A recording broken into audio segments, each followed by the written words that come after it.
हाँ।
कैसे ई इनवाइस को जनरेट कर सकते हैं, कौन कौन सी फैसिलिटीज नई प्रोवाइड की हैं टैली ने। और देखिए टैली में अभी रिसेंटली आपको पता ही है टैली प्राइम आ गया था, और tally prime free of cost है, इसके कोई अलग से चार्जेस नहीं है। क्यों चार्जेस नहीं है? क्योंकि जब भी आप अपडेट कराएंगे अपना, तो टैली प्राइम आपको अपने आप ही मिल जाएगा। इसमें आपको कुछ भी नया नहीं करना, कुछ एडिशनल एक्सपेंस नहीं करना, ये फ्री ऑफ कॉस्ट है। और टैली प्राइम में तो बहुत सारे फीचर्स दे रखे हैं, जैसे कि गो टू का जो सबसे इंपॉर्टेंट फीचर है मुझे अच्छा लगा, क्योंकि जिस तरह से गूगल में हम जाते हैं और हम एक इन्फॉर्मेशन चाहिए होती है, हमें लाखों करोड़ों इन्फॉर्मेशन मिलती है, इसी टाइप से गो टू का नया उन्होंने कंसेप्ट दिया है। हमें बहुत सारी और रिपोर्ट्स मिलती है जिनके बारे में हम सोच भी नहीं सकते। रिपोर्ट्स करीब करीब 400 टाइप की रिपोर्ट्स हैं वो, अगर हम टैली प्राइम की बात करते हैं। और भी फीचर्स हैं, लेकिन आज का जो हमारा मेन टॉपिक है वो है ई इनवाइस का। तो मैं इसके लिए आपके सामने अपनी जो स्क्रीन है, पीपीटी है, उसको मैं एक बार शेयर करना चाहूंगा, और मैं मोहित जी से पूछूंगा कि वो मेरी, या आप में से कोई भी मुझे बताए कि वो स्क्रीन शेयर हो रही है नहीं हो रही। प्लीज कोई भी बताए सर, ये जो ई इनवाइस की जो पीपीटी है मेरी, ये शेयर हो रही है कि नहीं हो रही? हाँ सर, बिल्कुल विजिबल है सर, आपकी स्क्रीन पूरी विजिबल है। देखिए ई इनवाइस पे बात करते हैं हम। जब भी ई इनवाइस की हम बात करते हैं तो ई इनवाइस में सीधा आता है इलेक्ट्रॉनिक इनवाइस। अब क्वेश्चन अराइज होता है, भाई जो ई इनवाइस है, सबसे पहला और फोरमोस्ट क्वेश्चन यही है कि ई इनवाइस जनरेट कैसे होगा। मैं अभी आपको यहाँ पे नहीं बताऊंगा, मैं एक्चुअल में बताऊंगा आगे। मेरी प्रेजेंटेशन का पार्ट है कि इनवाइस कैसे जनरेट होगा, तो आपको पता चलेगा। ई इनवाइस का जो कंसेप्ट है वो ये है कि गवर्नमेंट ये चाहती है जीएसटी के अंदर इनवाइस एक बार बन जाए और वो इनवाइस अपने आप ही आगे डेटा को फ्लो करता रहे। इनवाइस पोर्टल पे चला जाए, जीएसटीआर 1 में भी चला जाए, जीएसटीआर 2A में भी चला जाए। उसके बाद रिसिपिएंट फिर से जब इनवाइस जनरेट करेगा तो फिर से जीएसटीआर 1 में अपने आप चला जाए, 2A में चला जाए। तो एक तरह से इसको हम कंसेप्ट को अगर समझने की कोशिश करें तो ये एक टाइप से ना चैन बन जाती है। पहले स्टेप पे इनवाइस जनरेट हुआ, सेकंड ने बाय किया, सेकंड ने फिर सेल किया, थर्ड ने बाय किया, थर्ड ने फिर सेल किया, फोर्थ ने बाय किया, ये चैन बन गई। अब क्या होता है ना, कई बार ये चैन टूट जाती है, ब्रेक हो जाती है, और कई बार ये चैन टूटती नहीं है। जब तक ये चैन नहीं टूटेगी ना, तो वो ई इनवाइस जो है वो purchase sale purchase sale purchase sale आगे कंटिन्यूस बढ़ता रहेगा। तो एक लॉक क्रिएट हो जाता है हर ट्रांजेक्शन का। और जहां पर ये चैन ब्रेक हो जाती है, मींस जहां पर आपका अगर कोई कंज्यूमर है, उसने कोई प्रोडक्ट परचेज कर लिया, तो फर्दर तो वो सेल करेगा नहीं, तो वहां पर वो चैन ब्रेक हो जाती है। तो हम कहीं ना कहीं ई इनवाइस के थ्रू ना एक और डिफरेंट टेक्नोलॉजी, ब्लॉकचेन टेक्नोलॉजी, जो अभी इंडिया में स्टार्ट हुआ है, कुछ जो अपने कस्टमर है वो इसको यूज करते हैं, बट वो एक एडवांस स्टेज है। तो आज हम बात कर रहे हैं यहाँ पर ई इनवाइस की। देखिए ई इनवाइस में सबसे पहले आपको ये बताना चाहूंगा कि हमारे कंट्री के अंदर जो डिफरेंट टाइप के एक्ट्स बने हैं, कौन से? इनडायरेक्ट टैक्स के केस में पहले सेल्स टैक्स होता था, फिर सीएसटी भी साथ में था, फिर वैट आया, वैट के बाद अब जीएसटी आ गया, एक्साइज भी था, सर्विस टैक्स भी था। इन सब में जो एक कॉमन बात थी ना, वो कॉमन बात इन सब में ये थी, इंपॉर्टेंट जो थी, कि आपको इनवाइस के बेस पर ही क्रेडिट मिलना। कुछ और कंडीशन भी प्रेस्क्राइब की गई, भाई गुड्स भी रिसीव होनी चाहिए, सर्विसेज रिसीव होनी चाहिए, या फिर आपका पेमेंट होना चाहिए टैक्स। ये टाइम टू टाइम ये कंडीशन चेंज होती है, लेकिन बेसिक और एक इंपॉर्टेंट जो एस्पेक्ट था ना, भाई जब गुड्स की डिलीवरी होगी, सर्विस की डिलीवरी होगी, तो इनवाइस होना चाहिए। तो जैसे जैसे इंफॉर्मेशन टेक्नोलॉजी आगे बढ़ती गई, एक्ट्स में चेंज होता गया, अब देखिए उसी तरह से टैली ने भी टेक्नोलॉजी के साथ अपने आप को बिल्कुल तालमेल बिठा के चलता रहा। वो जब वैट आया तो वैट इनवाइस बनने लगे। उसके बाद जब जीएसटी आया जुलाई 2017 से, तो जीएसटी इनवाइस भी टैली से बनने लगे। उसके बाद अब आप देखिए अक्टूबर 2020 से ई इनवाइस को मैंडेटरी कर दिया उन पर्सन्स पर जिनकी एग्रीगेट टर्नओवर पिछले 3 सालों में से किसी भी एक साल में 500 करोड़ रुपए से ज्यादा थी, उन पे भी एप्लीकेबल हो गया। और 1 जनवरी से क्या हुआ, वो सभी रजिस्टर्ड पर्सन जिनकी एग्रीगेट टर्नओवर पिछले 3 सालों में से किसी भी साल में 100 करोड़ क्रॉस कर रही थी, तो उन पे भी एप्लीकेबल हो गया। अब देखिए जैसे ही 500 करोड़ रुपए आया, तो टैली में भी अपने आप में इस चीज को लेके आए, क्योंकि जब ई इनवाइस आया तो टैली ने भी इस कंसेप्ट को अडॉप्ट कर लिया, क्योंकि टैली के पास में बहुत सारे ऐसे कस्टमर हैं जहां पर टर्नओवर मोर देन 500 करोड़ है। अब जब 100 करोड़ की बारी आई तो टैली तो भाई ऑल ओवर वर्ल्ड है, मोर देन 100 कंट्रीज में इसका बिजनेस है, ये प्रोडक्ट यूज होता है। अब नेचुरल है कि इंडिया में तो ई इनवॉइस का कंसेप्ट अब आया है, दूसरे कंट्रीज में पहले से ही है। तो टैली भी साथ साथ टेक्नोलॉजी के साथ ग्रो कर रहा है, जैसे जैसे लॉ अमेंड हो रहा है वैसे वैसे अपने आप में ये अमेंडमेंट करता जा रहा है टेक्नोलॉजी के साथ में। पहले हम 4.5 करते थे, फिर 5.2 आया, फिर 6.3 आया, फिर 7.2 आया, फिर टैली आरपी 9 आया, अब टैली प्राइम आ गया। ग्रो हो रहा है, और जो कंपनी अपने आप को ग्रो करेगी ना टेक्नोलॉजी के साथ में, वो ही आगे बढ़ सकती है। और टैली के साथ तो सबसे बड़ा बेनिफिट ये है कि यूजर फ्रेंडली है ये। अब देखिए, अब नेक्स्ट देखिए लास्ट में, अभी आपने एक स्टेटमेंट सुनी होगी रेवेन्यू सेक्रेटरी की। उन्होंने ये बोला था कि 1 अप्रैल से वो सभी रजिस्टर्ड पर्सन जिनकी एग्रीगेट टर्नओवर 5 करोड़ रुपए से ज्यादा थी प्रीसीडिंग फाइनेंशियल ईयर में, उन सब पे इनवॉइस एप्लीकेबल होगा। अभी मार्केट में ये रूमर है एप्लीकेबल हो जाएगा, नहीं अभी ऐसा नहीं है। जब तक आपका नोटिफिकेशन नहीं आएगा तब तक हम इसको कंफर्म नहीं मान सकते। जब नोटिफिकेशन आएगा तब देखेंगे, अब वो 5 करोड़ रुपए का आता है या 50 करोड़ रुपए का आता है, लेकिन डेफिनेटली चेंज तो आएगा। 500 से हम 100 करोड़ रुपए पे आ गए, 100 से सीधा मुझे लग रहा है 10 करोड़ रुपए आने वाले, 5 करोड़ रुपए पे आने वाले हैं। और जब 5 करोड़ आ जाएगा तो देखिए जो एमएसएमईज है वो भी कवर हो जाएंगे, और जो एमएसएमईज जब कवर होंगे ना तो वो ज्यादातर केसेस में टैली यूज करते हैं। तो एज ए चार्ट अकाउंटेंट मैं ये कह सकता हूं कि अगर मेरे पास में मान लीजिए 100 ऑडिट्स हैं तो उनमें ना 90%, 80%, 80 to 90% ना एमएसएमईज की है, 10% हायर टर्नओवर वाले क्लाइंट हैं। तो हमें टैली के थ्रू ई इनवॉइस कैसे बनेगा इसको जानना बहुत ज्यादा जरूरी है, क्योंकि हमारे पास डेटा आता है सॉफ्टवेयर का, और जनरली जो डेटा होता है वो होता है टैली का। जब हम टैली यूज करते हैं तो हमें पता भी तो होना चाहिए कि टैली में काम कैसे होगा, टैली से इनवॉइस कैसे बनेगा। क्योंकि देखिए, अगर हमें टैली के थ्रू मैं ऑडिट करने बैठता हूँ और मुझे ये नहीं पता कि टैली में काम कैसे होना है, तो मैं ऑडिट नहीं कर पाऊंगा। मैं किसी बिजनेस का ऑडिट करता हूँ तो मुझे सबसे पहले उसके बारे में जानना होता है, इसकी नेचर क्या है, तभी मैं आगे काम कर पाऊंगा। मुझे नेचर ही नहीं पता, मान लीजिए काम है उसका स्टील का और मैं मान के ऑडिट का काम कर रहा हूँ जी रबड़ का काम है, तो कहीं ना कहीं डिफरेंस आ जाएगा। तो टैली ने भी क्या किया, अपने आप को अडॉप्ट कर लिया, और हमें इस चीज को पता करना बहुत ज्यादा जरूरी है कि इसमें इनवॉइस कैसे बनता है। आगे चलते हैं, नेक्स्ट जो स्लाइड है, मैं क्या क्या बताने वाला जो हूँ आपको, मैंने इसको 3 पार्ट्स में डिवाइड किया है।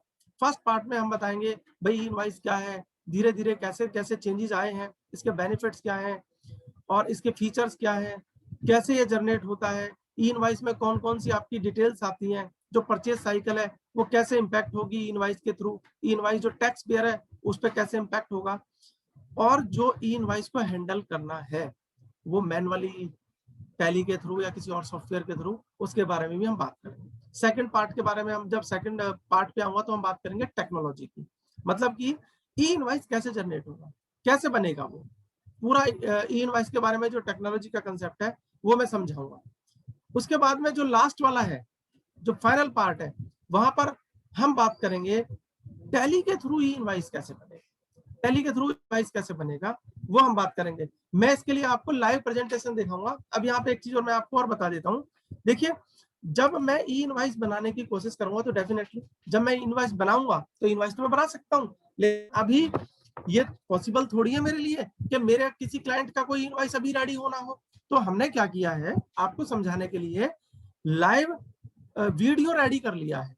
मैं मेरा कुछ सेकंड का वो वीडियो होगा, मान लीजिए हो सकता है 60 सेकंड का होगा, 90 सेकंड का होगा। टैली के थ्रू ई इनवॉइस कैसे बना वो यहाँ पर आपको लाइव दिखाने वाले। तो सबसे पहला इंपॉर्टेंट क्वेश्चन आता है, वो क्वेश्चन आता है जी ये ई इनवॉइस क्या है। मैं इस पे 5 मिनट बात करूंगा और बहुत आसानी से आपको समझ में आ जाएगा what is an e invoice. देखिए ई इनवॉइस जैसे ई वर्ड आ गया, हमें लगता है भाई कोई ऐसी पोर्टल होगा, कोई ऐसी वेबसाइट होगी जहां से ये इनवॉइस जनरेट होगा। मैं पहले आपको ये बता दूं, ऐसा कोई भी गवर्नमेंट का इंटेंशन नहीं है कि ई इनवॉइस कहीं से जनरेट किया जाए।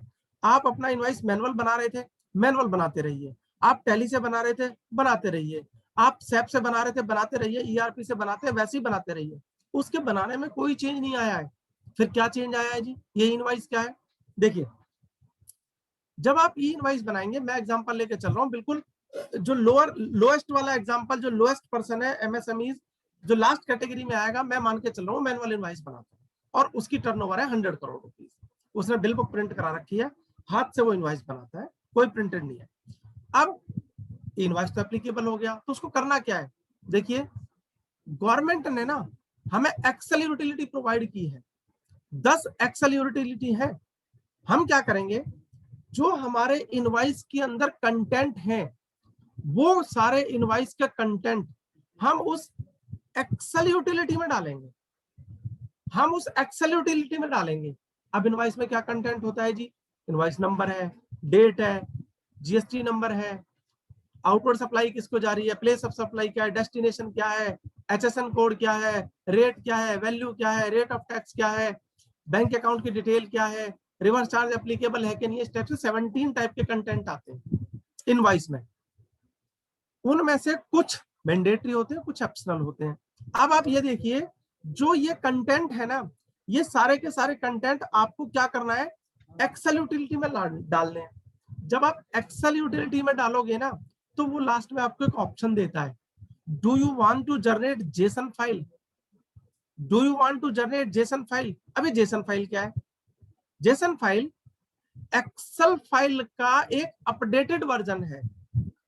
जेसन फाइल एक्सेल फाइल का ये अपडेटेड वर्जन है।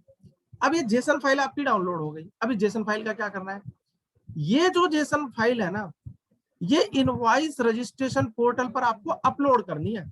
इनवॉइस रजिस्ट्रेशन पोर्टल पर आपको ये अपलोड करनी है। अब जैसे ही आप इनवॉइस रजिस्ट्रेशन पोर्टल पर आप इसको अपलोड करेंगे, तो उधर से एक पीडीएफ फाइल डाउनलोड होती है, उधर से एक एक्सेल फाइल भी डाउनलोड हो सकती है। आपके पास में ऑप्शन है, आप पीडीएफ में करना चाहे पीडीएफ में डाउनलोड कर सकते हैं, और एक्सेल में करना चाहे एक्सेल में कर सकते हैं। आपने पीडीएफ डाउनलोड कर लिया, अब जो ये आपके पास में फाइल आई है ना, ये आपका ई इनवॉइस है। आप याद कीजिए, आपने इनकम टैक्स रिटर्न फाइल की होगी। इनकम टैक्स रिटर्न जब हम फाइल करते हैं, तो हम क्या करते हैं, हमारे पास इनकम के सभी हेड्स की डिटेल होती है। हम उस डिटेल को इनकम टैक्स की वेबसाइट पे जाके जीएसटीआर 1, 2, 3B की एक्सेल यूटिलिटी डाउनलोड कर लेते हैं, और उस एक्सेल यूटिलिटी में इनकम की डिटेल भर देते हैं। जब हम एक्सेल यूटिलिटी में इनकम की डिटेल भरते हैं, तो वहां पे हमें वो लास्ट में पूछता है, do you want to generate XML file. हम कहते हैं यस। अब जो एक्सएमएल फाइल जनरेट हो गई, वो एक्सएमएल फाइल मैं अपने पैन नंबर के अकाउंट में जाके अपलोड कर देता हूँ। जैसे ही अपलोड करता हूँ, उधर से आईटीआर भी डाउनलोड हो जाती है। या तो मैं इसे मैनुअल सिग्नेचर करके बेंगलोर भेज दूं, या ओटीपी से, आधार ओटीपी से वेरीफाई कर दूं, तो मेरे सामने आईटीआर भी फाइनल आ जाती है। इसमें मेरी फिगर्स होती हैं, वो मेरी कहलाती है इनकम टैक्स रिटर्न की एक्नॉलेजमेंट। कुछ ऐसा ही कंसेप्ट ई इनवॉइस का है। आपने मैनुअल बना लिया, टैली से बना लिया, मान लीजिए टैली से बना लिया, टैली से आपने प्रिंट आउट निकाला।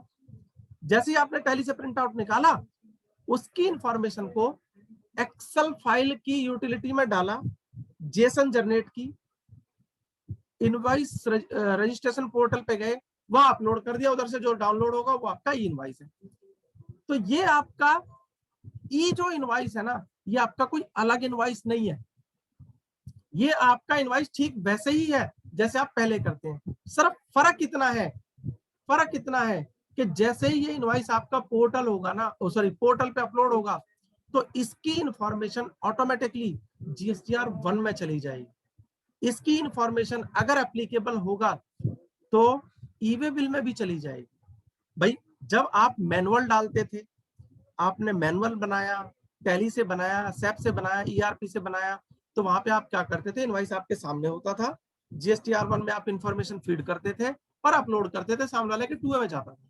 यहाँ पे क्या होगा, जैसे ही आपने जेसन फाइल को अपलोड किया, आपके सामने इनवॉइस आ गया, आपकी जीएसटीआर 1 रेडी हो गई और सामने वाले के 2 में चला गया और ई वे बिल में इंफॉर्मेशन चली गई। ये फैसिलिटी आपकी, जो ये वाला बीच का काम है ना, 2-3 जो मैंने आगे स्टेप बताया, जीएसटीआर 1, 2 है और ई वे बिल में इंफॉर्मेशन जारी है, ये आपका बच जाएगा।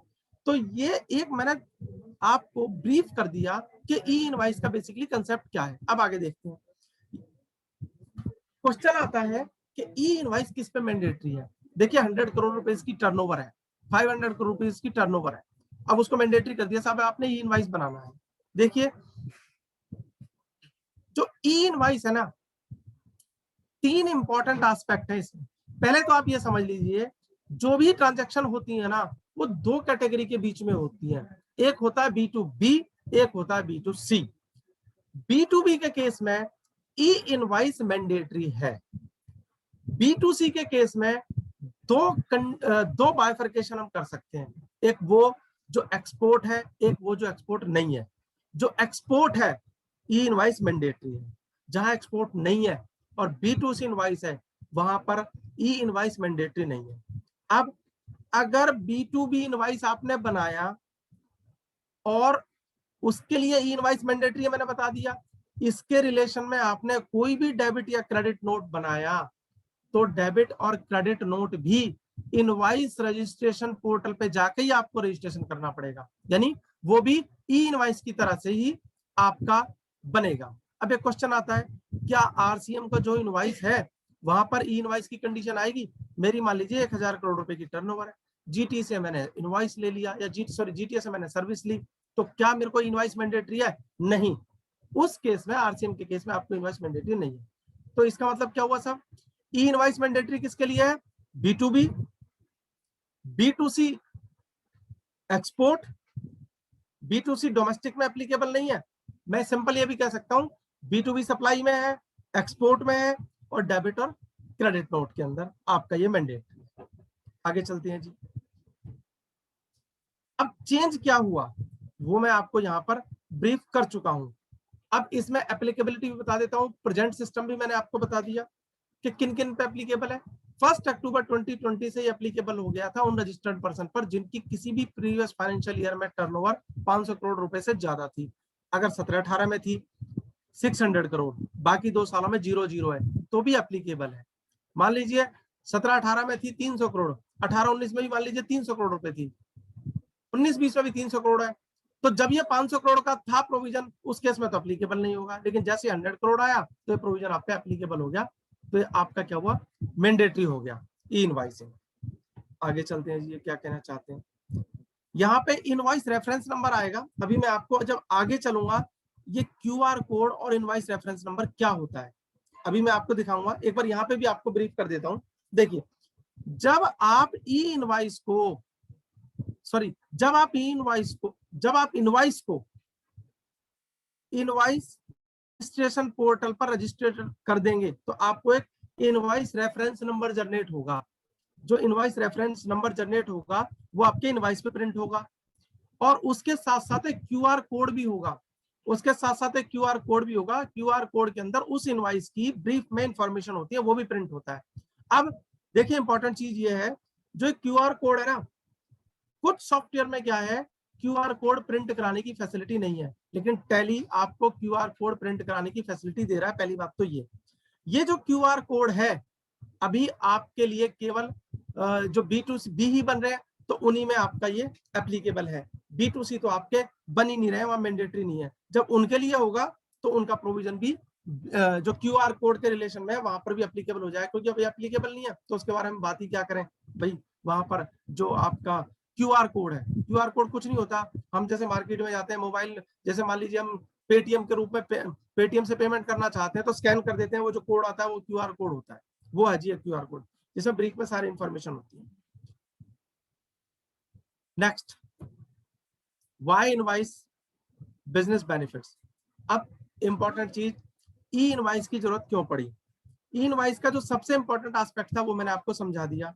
जो डेटा का डुप्लीकेशन है, नंबर 1, एक तो वो इंफॉर्मेशन है। दूसरा, जब आप ई इनवाइस बनाते हैं तो आपका डेटा एक रजिस्ट्री में चला जाता है। अगर आप डिलीट करते हैं, चेंज करते हैं तो उसका एक लॉग क्रिएट हो जाता है, इसकी एक चैन बन जाती है। ए ने इनवाइस बनाया, बी के 2A में चला गया, बी ने अपना माल सेल किया सी को, तो बी का GSTR 1 और सी का परचेज। तो जब बी ने परचेज किया, 2A में सेल किया, तो कहीं ना कहीं आप समझ पा रहे हैं सर, लिंकिंग हो रही है चीजों की। तो इसमें क्या हो रहा है सर, लिंकिंग हो रही है चीजों की कि उसने परचेज किया, सेल किया। पता चल रहा है सर आप क्या कर रहे हैं, आप परचेज तो करते हैं मान लीजिए आयरन और सेल कर देते हैं गोल्ड, तो क्या होगा, GSTR 1 वेरीफाई करना पड़ता है, इनवॉइस वेरीफाई करना पड़ता है। आपने परचेज तो किया कैलकुलेटर और सेल कर दिया मोबाइल, बहुत कुछ हो रहा है। बिजनेस जो ट्रांजेक्शन है, कुछ फ्रॉडस्टर है ये काम कर रहे हैं, तो गवर्नमेंट क्या कर रही है, कहीं ना कहीं इस चीज को ट्रैक करना चाह रही है, भाई एट द मोमेंट ही एक बटन के क्लिक पे उनको मिल जाए कि कोई प्रॉब्लम तो नहीं है इस केस में। तो पहला बेनिफिट, जीएसटीआर 1 ऑटोमेटिकली फिल होती है, 2A में डेटा आता है और आपका ई वे बिल का पार्ट ए बन जाता है। बस 2 में क्या करना है, गाड़ी नंबर डालना है, इशू खत्म। उसके बाद में इसमें जो मिसमैच वगैरह की प्रॉब्लम्स है या जो फ्रॉड लोग कर रहे हैं वो उनको पकड़ने में ना बड़ी हेल्प मिलती है, क्योंकि लॉक क्रिएट होता है। अब यहाँ पे एक क्वेश्चन और आता है, मान लीजिए आपने एक इनवॉइस बना दिया, आपने बनाया 1 जनवरी को सुबह, आपको 1 जनवरी को शाम को पता चला नहीं जी मटेरियल तो डिस्पैच ही नहीं होना, अब आपको कैंसिल करना है। अगर मैनुअल होता या टैली से होता, टैली में जनरली लोगों की आदत क्या होती है, आज की डेट में मैं ऑडिट कर रहा हूँ या कोई भी काम कर रहा है, अकाउंटेंट है, वो क्या करेगा, मान लीजिए आज की डेट में है, मैं बैठा हूँ सब फरवरी 21 में, दिसंबर में मेरे को कोई एंट्री समझ में नहीं आई, मैंने डिलीट कर दी। मुझे जनवरी में कोई एंट्री नहीं आई, मैंने डिलीट कर दी, मॉडिफाई कर दी, क्योंकि मैं उसकी इंपॉर्टेंस नहीं समझ रहा, कि इसका डिलीट करने का इम्पैक्ट क्या है। लेकिन सर अगर आपको टैली पे ये वाले सारे काम जेन्युइनली कि कोई प्रॉब्लम ना आए उस तरीके से करने हैं, तो सर ये चीज भूल जाइए कि आपने क्या किया कि एक ई इनवॉइस जनरेट कर दिया, मान लीजिए इनवॉइस नंबर था 25, आपने वो जनरेट कर दिया। अब जनरेट करने के बाद में क्या हुआ, 1 तारीख को जनरेट किया, शाम को पता चला शाम मैटर जाना ही डिस्पैच ही, गाड़ी खराब है, अकाउंटेंट के साथ कुछ भी हो गया, सामने वाली कंपनी ने मना कर दिया। अब आप क्या करेंगे, एक चीज तो ये है, इनवॉइस को कैंसिल करिए। देखिए एक बार अगर आपका इनवॉइस बन गया तो कैंसिल नहीं हो सकता, लेकिन अगर ये इनवॉइस का कंसेप्ट नहीं होता तो उस केस में क्या करते, कोई बात नहीं भाई, इनवॉइस बन गया उसको डिलीट कर दो, दूसरा बना दो। क्योंकि टैली ने जो आपको कंट्रोल्स दिए हैं ना, उन कंट्रोल्स के बारे में तुम्हें पता ही नहीं है। वो कंट्रोल्स ना ओनर साहब जानते हैं, ना ऑडिटर साहब को पता है और ना अकाउंटेंट को पता है। उसे तो ये पता है कि मेरी नौकरी जाएगी, फटाफट इसको चेंज कर दो। तो इसमें क्या सर प्रॉब्लम है, ई इनवॉइस में आप ऐसा नहीं कर सकते। आपने 1 तारीख को इनवॉइस ई इनवॉइस बनाया, अब आपको फैसिलिटी दी गई है कि अगर मान लीजिए आपका मेटेरियल डिस्पैच नहीं है, कोई इशू है, तो आपके पास में ना 24 आवर्स है, उस इनवॉइस को पोर्टल से डिलीट कर दीजिए। लेकिन एक बार जो इनवॉइस नंबर 25 बन गया ना, आप उसे डिलीट नहीं कर सकते। आप मान लीजिए पार्टी का आपने क्या किया, 1 तारीख को इनवॉइस बनाया 25 नंबर, 12 बजे उसका फोन आ गया, जी मुझे मटेरियल नहीं चाहिए, आपने उसे वहां से डिलीट कर दिया। अब मान लीजिए शाम को 5 बजे 1 तारीख को दोबारा फोन आ जाता है, तो 25 को आप दोबारा यूज नहीं कर सकते, फिर आपको 26 ही बनाना पड़ेगा। उस केस में क्या करना पड़ेगा, आपको एक क्रेडिट नोट इशू करना पड़ेगा। क्यों, क्योंकि वो बुक्स में तो बन गया था ना इनवॉइस, आपकी आउटपुट टैक्स लायबिलिटी आ गई थी ना, अमेंडमेंट तो है नहीं है, अमेंडमेंट तो वो होता है जो कहीं गलती हो जाती है। तो ये एक इंपॉर्टेंट एस्पेक्ट है, जब आप इनवॉइस यूज कर रहे हैं आप इस बात को समझिए कि एक डेटा, एक लॉग क्रिएट होगा और ये लॉग कहीं ना कहीं प्रॉब्लम क्रिएट करेगा अगर आपका ई इनवॉइस के जो जनरेट हुआ है या डिलीट हुआ है, जो यहाँ पे आ रहा है, उनमें अगर कोई डिफरेंस आ गया तो इससे मिसमैच वगैरह की बहुत सारी रिपोर्ट गवर्नमेंट निकाल सकती है। भाई आपने क्या किया था, 25 नंबर जनरेट किया, आपके जीएसटीआर 1 में आ रहा है और आप वहां दिखा रहे हो साहब डिलीट है, तो कहीं ना कहीं प्रॉब्लम आ सकती है। इसलिए क्या है, बेनिफिट्स है और लॉसेस भी है, जो मैं आपको यहाँ पे बताने की कोशिश कर रहा हूँ। और भी देख लेते हैं, you can reduce chance of error which will lead to faster completion of return process. Return process तो कंप्लीट होगी डेफिनेटली, क्योंकि जीएसटीआर 1 तुरंत बनेगा, कोई इशू नहीं है। Allow software interoperability due to standardize e invoice format, कोई इशू नहीं है सर, ये सारी मैं बता चुका हूँ, सीमलेस काम हो जाएगा। और यहाँ पर देखिए क्या होता है, टैली तो हम सब वैसे ही जानते हैं, एक बार जब आपको पता लग गया ना इनवॉइस कैसे बनेगा, अब जब मैंने आपको अभी जब टैली पे आऊंगा तो उस प्रोसेस को मैं वहां पे बताऊंगा आपको। ये एक इन्होंने ये बेनिफिट बता दिया कि ई वे बिल के जो पार्ट ए है उसमें इंफॉर्मेशन अपने आप फिल होगी, आपको केवल व्हीकल नंबर डालना है। तो आप क्या करेंगे, व्हीकल नंबर डाल के आपका जो पार्ट बी है वो तैयार हो जाएगा। तो सर जो ई वे बिल बनाना है, लॉग इन करना है, इंफॉर्मेशन डालनी है, वो सारा आपका काम बच गया। ठीक है जी। और इनपुट टैक्स क्रेडिट तो इतनी बढ़िया इन्होंने फैसिलिटी ये दी है कि जैसे ही आप अपना इनवॉइस अपलोड करेंगे जीएसटीआर 1 में चला जाएगा और रिसिपिएंट के जीएसटीआर 2 में भी चला जाएगा। और एक इंपॉर्टेंट चीज, अगर आपने ई इनवॉइस बनाते टाइम रिसिपिएंट की मेल आईडी, मोबाइल नंबर डाला है, तो सर उसके पास में मेल के थ्रू अपने आप ही इंफॉर्मेशन चली जाएगी। मतलब कि उसके पास इनवॉइस की डिटेल भी चली गई, उसका 2 भी अपडेट हो गया और आपकी जीएसटीआर 1 भी बन गई। आपका जो क्या बोलते हैं वो ई वे बिल भी बन गया पार्ट ए, और पार्ट बी में आप नंबर डालोगे। अब और इंपॉर्टेंट चीज देखिए सर, जैसे ही आपकी GSTR1 तैयार हुई, आपका डेटा GSTR3B में भी चला जाएगा, क्योंकि 3B में जो डेटा आ रहा है वो भी तो ऑटोमेटिक आ रहा है GSTR1 के थ्रू, क्रेडिट भी तो ऑटोमेटिक आ रहा है। तो सर क्या हुआ, जो आपका फ्लो है ना सारी इंफॉर्मेशन का, सारे डेटा का, वो डुप्लीकेशन को खत्म कर रहा है। यहाँ पर आपको दोबारा से टाइपिंग की और वो सब फिल करने की रिक्वायरमेंट नहीं है। और वैसे भी आपको पता है सर, जीएसटी में तो हमें इतने सारे रिकंसिलेशन बनाने पड़ रहे हैं, ये गवर्नमेंट ने एक बहुत ही अच्छी चीज हमें कर दी है, प्रिपेयर्डनेस फॉर ई इनवॉइस। यहाँ पर ये बताने की कोशिश कर रहे हैं, देखिए ई इनवॉइस कैसे बनेगा।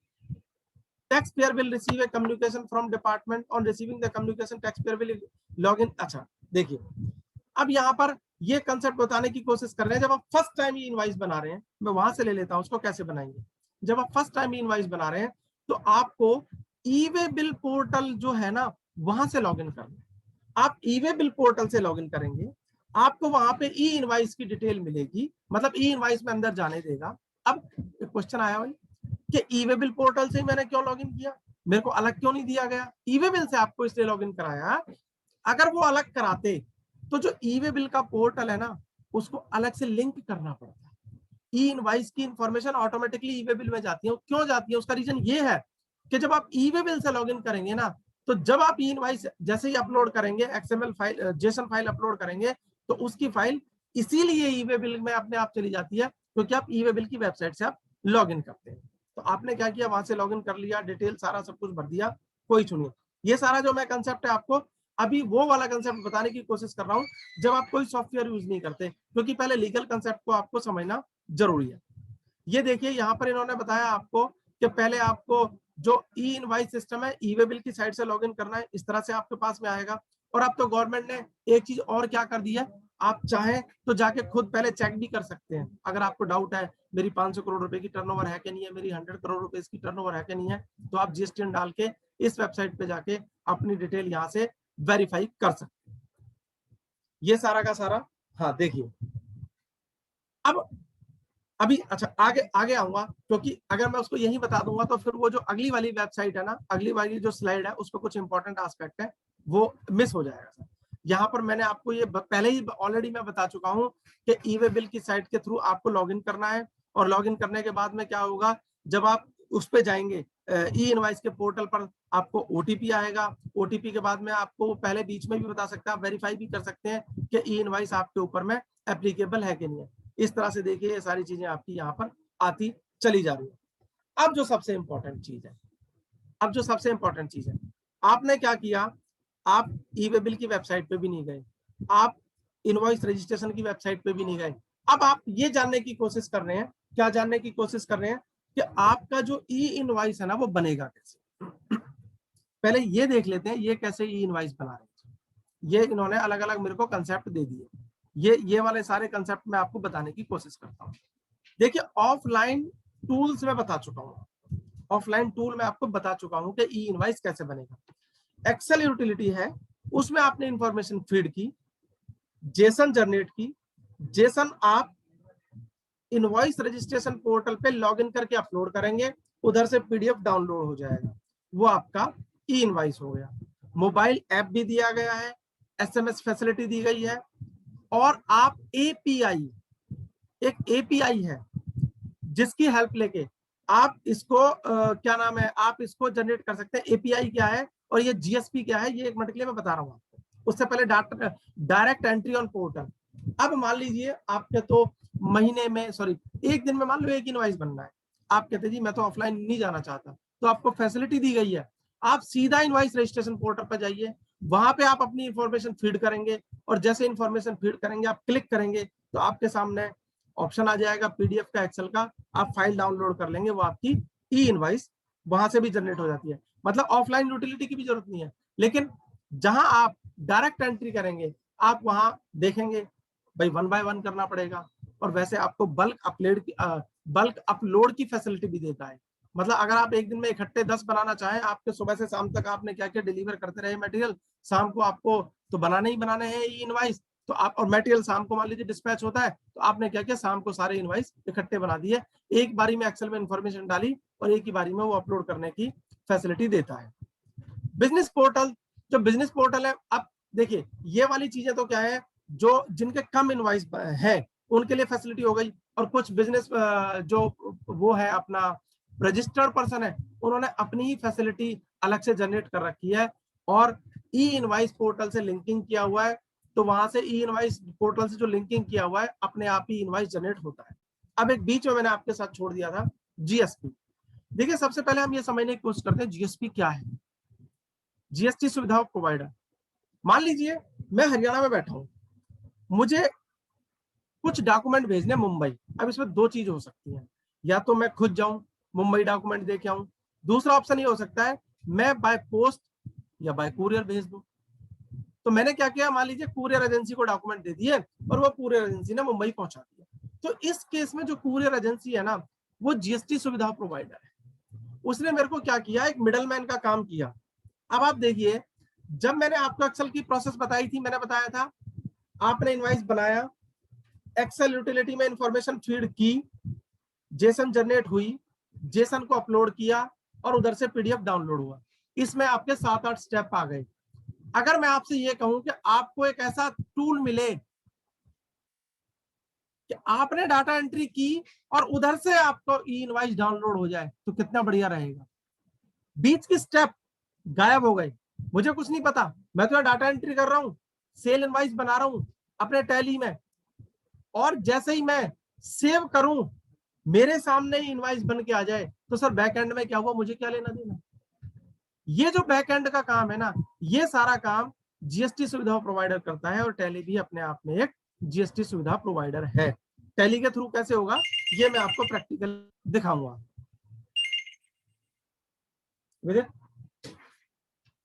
ये देखिए, ये इनवॉइस का फॉर्मेट है आपका, ये इनवॉइस का फॉर्मेट है कि जब आपका ई इनवॉइस बन जाएगा, जब आपका ई इनवॉइस बन जाएगा तो ई इनवॉइस कैसा दिखेगा।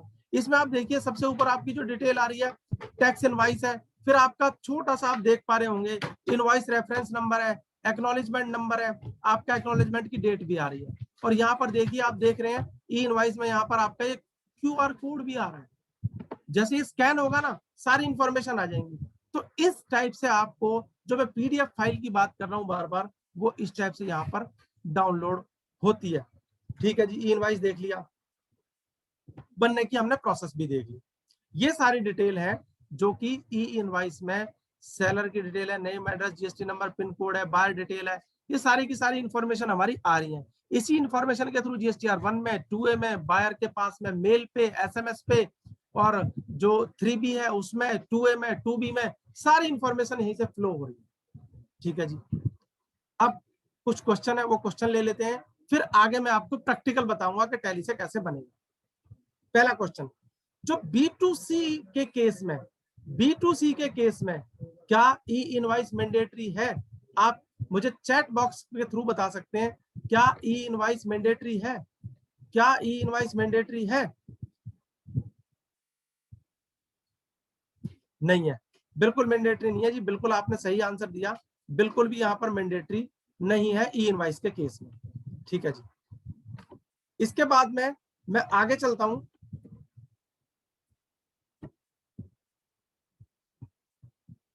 नेक्स्ट, ये इनवॉइस रजिस्ट्रेशन पोर्टल क्या होता है? What is N invoice registration portal? देखिए, इनवॉइस रजिस्ट्रेशन पोर्टल मैंने आपको बता दिया था, वो होता है जहां पर मैंने अपने इनवॉइस का रजिस्ट्रेशन कराया है। ये वो जो एक्सेल यूटिलिटी है ना, वो नहीं है, मैंने तो इंफॉर्मेशन के थ्रू उसको बना लिया और मैंने फिर उसको अपलोड कर दिया, और अपलोड करके डाउनलोड हो गया। तो जहां पर वो जाके मेरा सेव हुआ है, जिसके थ्रू मेरा इनवॉइस रेफरेंस नंबर जनरेट हुआ है, वो जो पोर्टल है वो है मेरा इनवॉइस रजिस्ट्रेशन पोर्टल। और इनवॉइस रजिस्ट्रेशन पोर्टल पर भी जाकर मैं इनवॉइस बना सकता हूं, और मैं बाहर से भी ई इनवॉइस बना सकता हूं।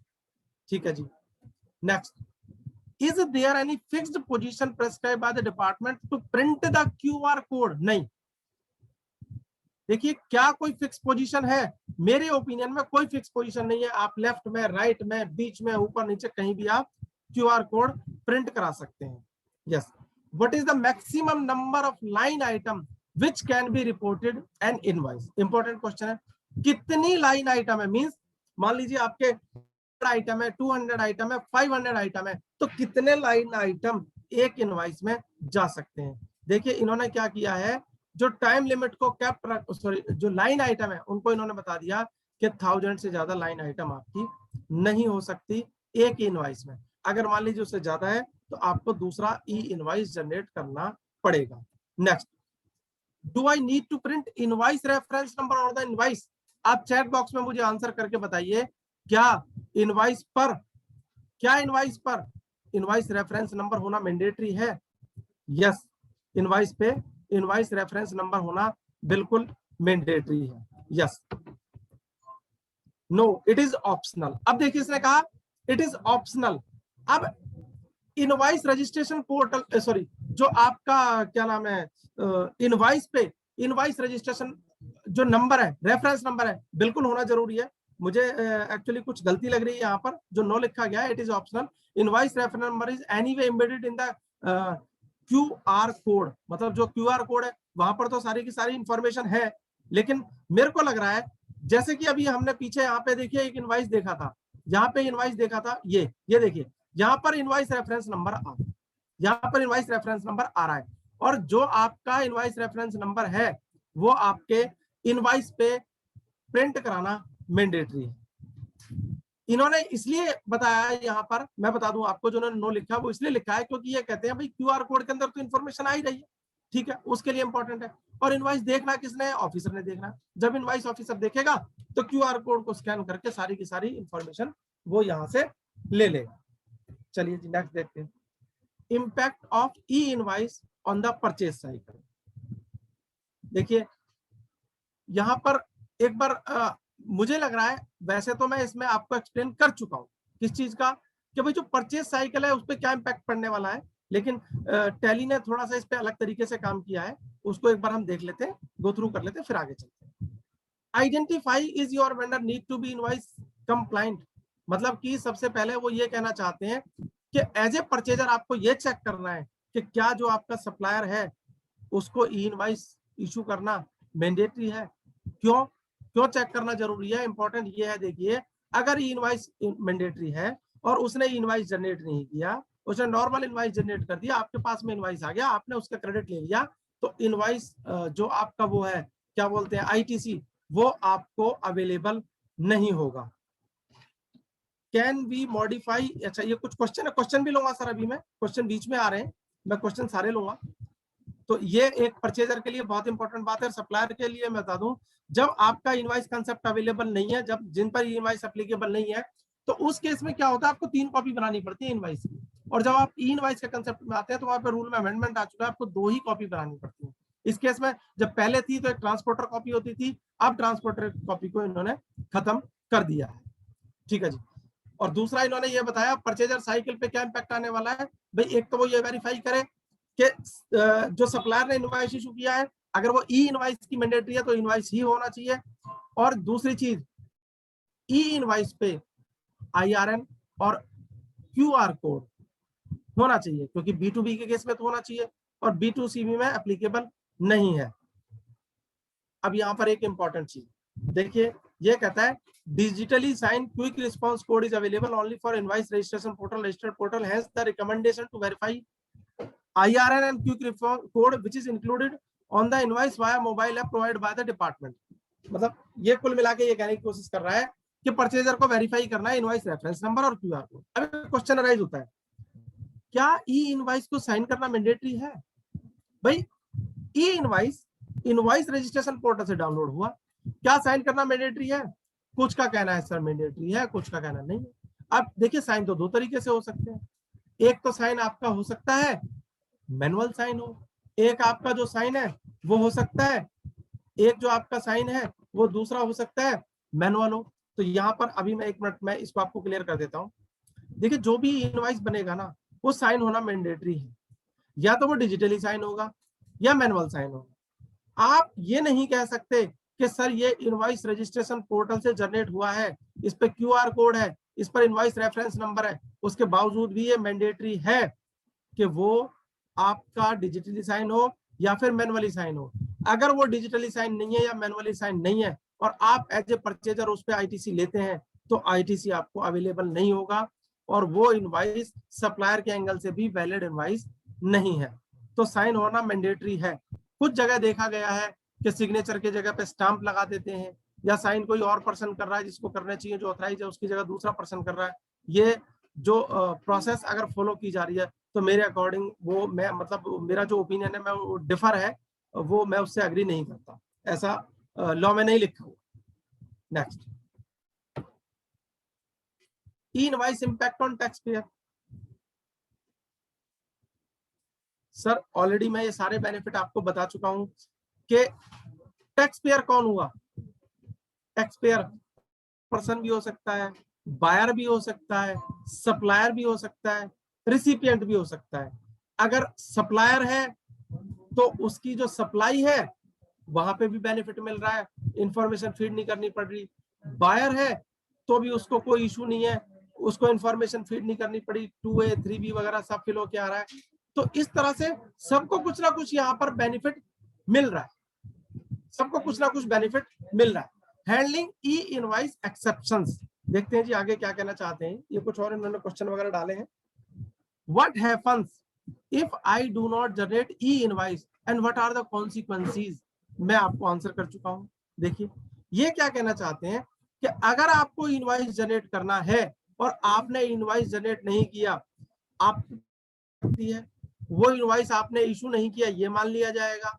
उस इनवॉइस जो कि आपको इनवॉइस जनरेट करना चाहिए था, आपने दूसरे तरह का इनवॉइस जनरेट कर दिया, मैनुअल कर दिया, टैली से कर दिया, ईआरपी से कर दिया और उसके थ्रू गुड्स मूव हो रही है, तो वो स्पेसिफाइड डॉक्यूमेंट नहीं है। सेक्शन 129 में आपकी पेनल्टी लग सकती है। सेक्शन 129 में आपकी पेनल्टी लग सकती है। एक मिनट,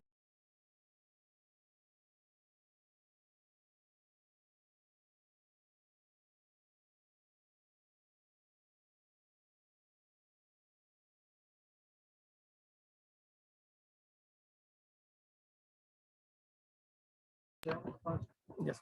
तो यहां पर मैंने ये बता दिया आपको कि कॉन्सिक्वेंसेस क्या है। बहुत ज्यादा इंपॉर्टेंट है ये चीज देखना कि कहीं ऐसा ना हो आपके ऊपर ई इनवॉइस मैंडेटरी हो और आप इनवॉइस ना बना रहे, बहुत इंपॉर्टेंट है। तो पेनल्टी भी लग सकती है। पेनल्टी कितनी लगेगी, सेक्शन 122 में दे रखी है, 125 में भी पेनल्टी दे रखी है, यहाँ पर ये बताया हुआ है। इसके बाद नेक्स्ट आते हैं। नेक्स्ट क्वेश्चन है, how can I modify an e invoice on invoice registration portal. आपने एक इनवॉइस अपडेट कर दिया, देखिए मॉडिफिकेशन का, डिलीशन का, वहां पर आपको ऑप्शन दे रखा है। अब ये मॉडिफिकेशन मैंने अभी आपको एग्जांपल दिया था, आपने 1 तारीख को इनवॉइस जनरेट किया, 12 बजे कैंसिल कर दिया 1 तारीख को, उसके बाद आप 5 बजे दोबारा बनाना चाहते हो, तो सर वो तो नहीं बनेगा, वो इनवॉइस नंबर 25 था क्योंकि वो तो कैंसिल हो गया, 26 ही बनेगा। लेकिन एक ही इनवॉइस आपने क्या किया सर, आपने 1 लाख रुपए का बनाया और गलती से जब पोर्टल पर आपने अपलोड किया तो आपने 10 लाख रुपए का कर दिया। तो यहाँ जो गलती है, आपने इनवॉइस डिलीट नहीं करना है, आपको मॉडिफाई करना है। आपको इनवॉइस क्या करता है, मॉडिफाई करना है। लेकिन सबसे इंपॉर्टेंट चीज ये है कि अगर अब यहाँ पर देखिए 2 प्रोसेस है, आपने इंफॉर्मेशन अपलोड की और उसका इनवॉइस रेफरेंस नंबर आपका क्या हुआ, जनरेट नहीं हुआ। एक बार अगर आपका इनवॉइस रेफरेंस नंबर जनरेट हो गया तो सर वो रजिस्ट्री में जाके सेव हो जाता है। आपके पास ऑप्शन यही है, आप उसे डिलीट कर सकते हैं। लेकिन मान लीजिए आपने क्या किया, वो डिलीट भी नहीं कर पाए, 1 मिनट के लिए मान लेते हैं आप डिलीट भी नहीं कर पाए, 24 घंटे आपके निकल गए। लेकिन इनवॉइस नंबर वही वाला ले लेते हैं, आपका 1 जनवरी को 25 नंबर आपने इनवॉइस बनाया और आपने क्या किया, सब उस दिन था सैटरडे, 24 घंटे आपके खत्म हुए 2 तारीख को, उस दिन था संडे, आप ऑफिस गए नहीं, इधर आपने क्या किया, उसने मटेरियल लेने से मना कर दिया। आपके इनवॉइस पोर्टल पर तो आप अपलोड कर चुके थे, 24 घंटे निकल गए, डिलीट नहीं कर पाए, लेकिन बुक्स में आपने क्या किया, उस इनवॉइस को डिलीट कर दिया। अब क्या होगा जी, अब वो जो इनवॉइस है वो आपके जीएसटीआर 1 में तो चला जाएगा, सामने वाले के 2 में भी आएगा। आपको करना क्या है, जब आप अपनी जीएसटीआर फाइनली फाइल करोगे ना, जब फाइनली फाइल करोगे आप, तो उस वक्त आप क्या करोगे, उस जीएसटीआर 1 से आप उस इनवॉइस को डिलीट कर दोगे, उस इनवॉइस को डिलीट कर दोगे। कहां से, जीएसटीआर 1 से। जो इनवॉइस रजिस्ट्रेशन पोर्टल की रजिस्ट्री है वहां तो वो सेव हो गया, वो क्या करता है, हमारे लिए 24 घंटे अवेलेबल रहता है, उसके बाद वहां से गायब हो जाता है, वो कहीं रजिस्ट्री में जाके उसकी सेव हो जाता है। और जीएसटीआर 1 में हमारा नहीं चला गया, हमारा कैंसिल था। जब हमने जीएसटीआर 1 फाइल की तो हमने जीएसटीआर 1 से उसको डिलीट कर दिया और हमने अपनी फाइल जो है वो जो जीएसटीआर 1 है वो अपलोड कर दी। तो अगर आपका इनवॉइस रेफरेंस नंबर जनरेट हो गया तो आप कुछ नहीं कर सकते, उससे पहले अगर आपको गलती पता लग जाती है तो आप उसको चेंज कर सकते हैं। देखिए यहाँ पर ये वाला जो प्रोसेस था ये भी मैंने पिछली वाली स्लाइड में ले लिया कि अब आपको क्या करना है जी, अपलोड कर दिया। वो ये कह रहे हैं अगर आपके 24 घंटे खत्म नहीं हुए हैं तो आप क्या कर सकते हो, आप उसको इनवॉइस जो आपका रेफरेंस नंबर है जो आपका जनरेट हो गया है आप डिलीट करके नया जनरेट कर सकते हो। हाँ, अब इसमें जैसे ये कहते हैं जी डेबिट क्रेडिट नोट, अब मान लीजिए को गलती हो गई, गलती कैसे हो गई, दूसरी वाली गलती पे आता हूँ। यहाँ पे इन्होंने नई चीज और अपने स्लाइड में डाली है, वो क्या डाली है, आपको 1 लाख का इनवॉइस जनरेट करना था, 1 लाख का ही हुआ, लेकिन जब इनवॉइस रजिस्ट्रेशन पोर्टल पर हुआ तो गलती से 1,10,000 हो गया। अब गलती से 1,10,000 हो गया। अब देखिए यहाँ पर क्या गलती आपकी ओरिजिनल इनवॉइस में हुई थी, नहीं ओरिजिनल इनवॉइस में नहीं हुई थी, तो ये वो केस की बात नहीं करता। आपने क्या किया, 1 लाख का इनवॉइस जनरेट किया, पोर्टल पर भी आपने 1 लाख का डाल दिया, लेकिन बाद में पता चला सब इनवॉइस तो आपको 10 का इशू करना था, जो 10,000 रुपए या 90,000 का जनरेट करना था। डेबिट और क्रेडिट नोट है ना, ये उसकी बात कर रहा है, उसके थ्रू आप उसको नई वैल्यू ऐड कर सकते हैं या जो इनवॉइस था वैल्यू को माइनस कर सकते हैं, लेकिन कर सकते हैं आप डेबिट और क्रेडिट नोट के थ्रू। नेक्स्ट क्वेश्चन है, an invoice raised as B2C, later customer provide GSTIN, could it be amended to be business to, यानी कि मतलब क्या हुआ, पहले आपने इनवॉइस जनरेट कर दिया, B2C किया, अब भाई B2C में तो इनवॉइस जनरेट होता ही, B2C में आपका इनवॉइस जनरेट नहीं होता। अब आप क्या करेंगे, उसने आपको GST नंबर दे दिया। अब देखिए यहाँ पर दो चीजें हैं, पहले जो यहाँ पे लिखा है वो देख लेते हैं, फिर एक और चीज देखेंगे। ये कहते हैं there is no option to make modification to e-invoice, one need to issue GST credit note within 6 months from the invoice pertains, then raise new B2B invoice। Question basically ये है, B2C इनवॉइस जनरेट कर दिया, अब क्या हम invoice generate कर सकते हैं, बाद में वो GST नंबर देता है, तो यहाँ पे दो केस हो सकते हैं। B2C दे दिया, मेरे पास तो इनवॉइस एप्लीकेबल ही नहीं था, मैंने GSTR 1 नहीं गया मेरा, तो जो मैंने उसको क्या किया, B2C इनवॉइस दिया था ना, B2C इनवॉइस दिया था, मैं उसमें अमेंडमेंट कर सकता हूँ, मुझे GST नंबर की तो अमेंडमेंट करनी है, मैं डाल दूंगा। लेकिन यहाँ पे केस दूसरा हो गया, मेरे को इनवॉइस एप्लीकेबल है, पहले वाले केस में मैंने बनाया नहीं। अगर मेरे को यहाँ पर इशू करना होगा B2B इनवॉइस, तो इस केस में देखिए पोर्टल तो कोई ऐसी फैसिलिटी नहीं देता, क्योंकि आपने B2C तो डाला ही नहीं था। अब B2C आपका क्या हुआ, B2C क्या हुआ, आपके GSTR 1 में चला गया। अब आप उस केस में B2B इनवॉइस जनरेट नहीं कर सकते। लेकिन अगर आप GSTR 1 में जाएंगे, GSTR 1 में जाएंगे तो आप क्या कर सकते हैं, आपने जो ओरिजिनली इनवॉइस जनरेट किया था और आपका GSTR 1 अभी फाइल नहीं हुई है, तो आप क्या कर सकते हैं, जो आपने B2C इनवॉइस डाला था उसको आप अमेंड कर सकते हैं, GST रजिस्ट्रेशन नंबर डाल सकते हैं और GSTR 1 में आप B2B दिखा सकते हैं भाई, ताकि उसको क्रेडिट फ्लो हो जाए। लेकिन यहाँ पे आपका एक लैप्स हो गया, क्या लैप्स हो गया, B2B था, इनवॉइस तो जनरेट करना था, वो नहीं हुआ, तो कहीं ना कहीं पेनल्टी के प्रोविजन एप्लीकेबल हो जाएंगे। तो मुझे नहीं लगता कि आपको दूसरा ऑप्शन फॉलो करना चाहिए। अगर आपका एक बार B2C इनवॉइस बन गया और आप उसे B2B बनाना चाहते हैं, तो मुझे नहीं लगता आपके पास में कोई ऑप्शन है कि आप उसे B2B बना के अपलोड कर पाएंगे। GSTR 1 में तो ऑप्शन है आपके पास, वो मैंने आपको बता दिया, पर फिर वो मिसमैच कर जाएगा, भाई ई इनवॉइस जनरेट होना था वो नहीं किया, वहां पे आपकी पेनल्टी एप्लीकेबल हो सकती है। और जो क्रेडिट नोट की बात कर रहे हैं, बेसिकली ये कहना चाहते हैं यहाँ पर, ये कहना चाहते हैं आप क्या करें, एक क्रेडिट नोट इशू कर दें, जो B2C सप्लाई की क्रेडिट नोट इशू कर दीजिए, आपका जो आउटपुट सप्लाई का टैक्स था वो क्रेडिट नोट से खत्म हो जाएगा और आप एक B2B नया इनवॉइस जनरेट कर दीजिए, तो उस केस में आपकी पॉसिबिलिटी बन सकती है। और जो सेकंड वाला जो केस है ना, मेरे को थोड़ा सा इसमें डाउट लग रहा है। क्यों डाउट लग रहा है, क्योंकि डेबिट और क्रेडिट नोट ना केवल 3 ही स्पेसिफिक कंडीशन है जिनमें इशू हो सकता है, और ये वाली कंडीशन डेबिट क्रेडिट नोट के लिए फिट नहीं बैठती। इसके लिए आप सेक्शन 34 जो GST का है उसको रेफर कर सकते हैं। Next, what is my supplier who is liable to issue an invoice but issue normal invoice without invoice reference number? भाई सप्लायर को ई इनवॉइस रेज करना था और उसने नॉर्मल कर दिया, तो मैंने बता दिया आपको ITC अवेलेबल नहीं होगा, आपको प्रॉब्लम आ जाएगी। I have transacted in the last month and forget to upload the invoice, can I generate e-invoice in this month? देखिए अभी स्टार्टिंग में जब अक्टूबर था ना तो गवर्नमेंट ने कुछ रिलैक्सेशन दिया था, लेट फीस नहीं लगाएंगे, लेकिन उसके बाद उन्होंने बंद कर दिया। आप जब भी अगर इनवाइस जनरेट कर रहे हैं, रिक्वायरमेंट है आपको इमीडिएट ई इनवाइस भी आपको जनरेट करना पड़ेगा। अब बात मैं करता हूं यहाँ पर टेक्नोलॉजी की, कि टेक्नोलॉजी को कैसे यूज किया जा रहा है। वो सारी इंफॉर्मेशन तो मैं आपको शेयर कर दी कि भाई एक्सेल फाइल से कैसे बन रहा है, मोबाइल ऐप से कैसे बन रहा है, एसएमएस से कैसे बन रहा है, जीएसटी जो सुविधा प्रोवाइड है उससे कैसे बन रहा है, जो बिजनेस पोर्टल जो बिजनेस ऑर्गेनाइजेशन से वो खुद कैसे बन। अब हम बात करते हैं थोड़ा सा, हम आ जाते हैं टैली पे आऊंगा मैं। ये सारी प्रोसेस मैं आपको बता चुका हूँ कि मैंने क्या किया, इनवाइस बनाया, इनवाइस रजिस्ट्रेशन पोर्टल पर मैंने चला गया और वहां के बाद में मैंने क्या किया, सब उधर से ये क्या करेगा, डाउनलोड कर देगा, ये इंफॉर्मेशन को भेजता है। ये सारा बैकग्राउंड में आपको बता चुका हूँ सारा, इसमें कोई नई चीज नहीं है, ठीक है जी। और ये अगर आप कहेंगे तो जो आपकी ये हमारी पीपीटी है मैं आपके साथ शेयर भी कर दूंगा, क्योंकि मेरा जो पर्पज है आप आगे आपको बिल्कुल जो लाइव है वो दिखा। Technology the key switch, yes technology बहुत इंपॉर्टेंट है, आपको समझना पड़ेगा कि एक्सेल क्या है, एक्सएमएल क्या है, जेसन क्या है, टैली क्या है, जीएसटी सुविधा प्रोवाइडर क्या है, बैक एंड में कैसे काम करते हैं। बट सर मैं तो अकाउंटेंट हूँ, मुझे जानने की क्या जरूरत है? बिल्कुल जरूरत नहीं है आपको जानने की, लेकिन थोड़ी सी अवेयरनेस आपको होनी चाहिए। क्यों होनी चाहिए भाई? रजिस्ट्री में 24 आवर्स रहा, आप बना के भूल गए, आपको डिलीट करना था, डिलीट नहीं कर पाए, तो आपको पता होना चाहिए कि भाई ये टेक्नोलॉजी है। अगर आपने ऑफिस के अंदर कोई डाटा एंट्री डाली ना टैली में, आप 29 दिसंबर को आज की डेट में डाल लोगे, लेकिन जीएसटी पोर्टल आपको अलाउ नहीं करेगा 24 घंटे बाद इनवाइस को डिलीट करना, ठीक है जी। तो ये सारी इंफॉर्मेशन मैं ऑलरेडी आपके साथ डिस्कस कर चुका हूँ। रोल ऑफ जीएसटी सुविधा प्रोवाइडर, ये मैं आपके साथ डिस्कस कर चुका हूँ कि जीएसटी सुविधा प्रोवाइडर क्या होगा। मैंने पहले आपको एग्जांपल दिया था, किसका दिया था? कुरियर का। मैंने एक कुरियर एजेंसी हायर की, चला गया।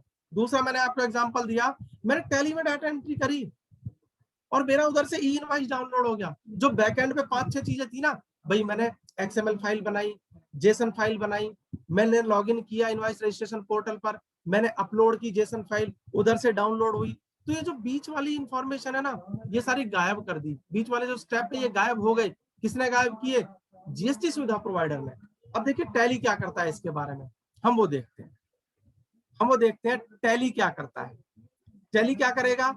टैली आपको एक फैसिलिटी देगा कि आप डाटा एंट्री करिए और उधर से आपका इनवाइस डाउनलोड होगा। है ना बढ़िया फैसिलिटी? आपको बीच वाली प्रोसेस को ये खत्म करेगा। और अब क्वेश्चन आता है, जब मैंने एक ई इनवाइस बनाया, देखिए मैंने इतने सारे स्टेप किए, मुझे 10 से 15 मिनट लगेंगे। एक दिन में मेरे 100 इनवाइस बनते हैं। सर मैं तो यही काम करता रहूंगा, मुझे और भी अकाउंट से काम करने होते हैं, बैंकिंग का काम है, डाटा एंट्री का काम है, टैली का काम है, मुझे बॉस को रिपोर्ट करनी होती है, एमआईएस बनानी होती है, सेल परचेज जीएसटी रिटर्न फलाना ढिमकाना, इतने सारे काम है। और 80 इनवाइस और बनाने हैं, वो भी अपलोड करने हैं। अब आप कोशिश कीजिए, अगर आप टैली यूज कर रहे हैं या कोई भी सॉफ्टवेयर यूज कर रहे हैं तो कितना टाइम लगेगा 80 इनवाइस में? डाटा एंट्री में एक इनवाइस बनाने में मुश्किल से 1 मिनट का टाइम।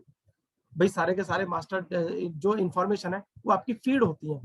अब मैं आपको दिखाऊंगा, देखिए कितना टाइम लगता है। अब एक क्वेश्चन तो यह कितना टाइम लगेगा। दूसरा क्वेश्चन, मैंने क्या किया, एक इनवाइस बनाया, एक अपलोड किया, दूसरा इनवाइस बनाया, दूसरा अपलोड किया, तीसरा बनाया, तीसरा किया, तो मेरे 80 स्टेप हो गए। क्या मुझे टैली ऐसी फैसिलिटी देता है कि मैं 80 के 80 इनवाइस एक साथ अपलोड कर सकूं? दूसरी चीज। तीसरी चीज, क्या मुझे टैली ये फैसिलिटी देता है कि जो क्यूआर कोड है मेरा इनवाइस पे प्रिंट हो गया है?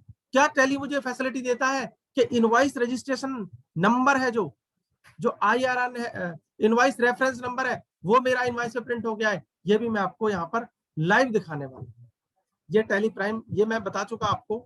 बैक एंड में जो प्रोसेस होगी, इधर डाटा एंट्री करूंगा, उधर आपका ई इनवाइस डाउनलोड हो जाएगा। देखिए यहाँ पर मैं आपको पहले ये दिखाने जा रहा हूँ, ये वीडियो है, मैं अभी क्योंकि बना नहीं रहा ई इनवाइस, जब मैंने एक ई इनवाइस बनाया था तो ये वीडियो मैंने उसी वक्त रिकॉर्ड किया था। अब आप देखना कि ये कैसे काम करता है। ये सिंगल इनवाइस के बारे में मैं आपको बताना चाह रहा हूँ। जब आप सिंगल इनवाइस बनाना चाहते हैं, मतलब कि आपने क्या किया, आप एक सिंगल इनवाइस बनाना चाहते हैं तो कैसे बनेगा? ये बहुत, मतलब आप देखेंगे कि कितना फास्ट काम करता है। ये देखिए ये आपके सामने वीडियो है और इसने क्या किया, सबसे पहले हम बताने की कोशिश कर रहा है कि सिंगल इनवॉइस कैसे बनता है। अब देखिए जब भी हम कहीं जाते हैं इनवॉइस बनाने में, टैली के अंदर हम जाते हैं तो सबसे पहले मुझे इंफॉर्मेशन फीड करनी पड़ती है, भाई पार्टी का नाम क्या है। उसके बाद मुझे सिलेक्ट करना पड़ता है कि मेरा कौन सा मटेरियल है, कौन सी लोकेशन पे पड़ा हुआ है, उसकी क्वांटिटी कितनी है, उसके बाद उसका मेरे पास में अमाउंट आ जाता है। इसी तरह से अब वो क्या करेगा, वो मुझसे कहेगा कि आपका CGST, SGST, IGST है। अब देखिए यहाँ पर इंपॉर्टेंट चीज, यहाँ पर मैं आपको एक इंपॉर्टेंट चीज दिखाना चाहता हूं। अगर आप पे ई इनवॉइस एप्लीकेबल है, जब आप ई इनवॉइस बनाएंगे तो यहाँ पर देखिए नीचे नजर आ रहा है प्रोवाइड ई इनवॉइस डिटेल्स। मतलब अगर आप ई इनवॉइस एप्लीकेबल है तो यस कर देंगे, यहाँ पर ऑप्शन देता है आपको वो। सर एक सेकंड राजेश जी, आपकी स्क्रीन जो है शायद वो विजिबल नहीं हो रही है। अच्छा अच्छा, हाँ वो मेरी मेरे को जो लगता है आपने, हाँ वो पार्ट शो नहीं हो रहा। कोई बात नहीं सर, मैं एक मिनट में मैं दोबारा इसको वो कोई कर इशू नहीं सर, देता कोई हूँ। इशू नहीं, ठीक है ठीक है। यस सर, अब हो रही है सर। हाँ सर अभी विजिबल, अभी विजिबल, अभी विजिबल, राइट राइट। तो मैंने आपको वो वीडियो का एक लिंक दिखाया था सर। जब मैंने आपको वीडियो का लिंक दिखाया तो मैंने आपको बताया था कि एक सिंगल इनवॉइस जनरेट करना है। क्यों, हम सिंगल इनवॉइस भी कर सकते हैं, हम ये भी कर सकते हैं पूरे दिन में टैली में 80, 90, 100, 50, 150, 200 सारे इनवॉइस बना लिए। और क्या हमें फैसिलिटी है एक साथ अपलोड करने का, सुबह बनाते हैं, शाम को मेरा मटेरियल डिस्पैच होता है, शाम को मैंने सारे इनवॉइस बना दी। क्योंकि शाम को मुझे फाइनल करना होता है, कहीं ये भी हो सकता है भाई मैंने मान लीजिए 100 इनवॉइस बनाए, मेरा 99 का ही मेटल डिस्पैच होना, एक जो जाना था ड्राइवर बीमार हो गया, गाड़ी खराब हो गई, जाना ही नहीं है, मैं शाम को इनवॉइस बनाता हूं। तो क्या बल्क की फैसिलिटी है या सिंगल इनवॉइस की फैसिलिटी है? देखिए क्योंकि मैंने दोबारा बताया आपको, क्योंकि मेरे पास अभी डायरेक्ट फैसिलिटी नहीं है कि मैं इनवॉइस बना के दिखा सकूं, इसलिए रिकॉर्डेड वीडियो जिसके थ्रू मैं आपको दिखाने की कोशिश कर रहा हूं। देखिए टैली में जब जाते हैं इनवॉइस बनाने के लिए ये सारी इंफॉर्मेशन हमें फीड करनी पड़ती है। वो कहता है जी आपका बायर कौन है, कौन से स्टेट में है, उसका GST नंबर क्या है। फिर मुझे प्रोडक्ट सिलेक्ट करना होता है जो मैं सेल कर रहा हूँ, उसका मैं यहाँ पर क्वांटिटी भी डालता हूँ, रेट डालता हूँ, मैं अमाउंट डालता हूँ। जब मैंने रेट अमाउंट वगैरह सारा डाल दिया उसके बाद मुझे कहता है वो ये आपका मतलब जो सप्लाई हो रही है या कौन सी है। अब इससे पहले मैं आपको बताता हूँ, जब आप ये इन्फॉर्मेशन फीड करेंगे ना तो यहाँ पे देखिए नीचे आपको एक छोटा सा दिख रहा होगा प्रोवाइड ई इनवॉइस डिटेल्स। अगर आपका इनवॉइस एप्लीकेबल है तो आपको यस करना है, अदरवाइज आपको नो करना है। आप देखिए कंटिन्यूस रखिए, यहाँ पर मेरे साथ में बने रहिए आप।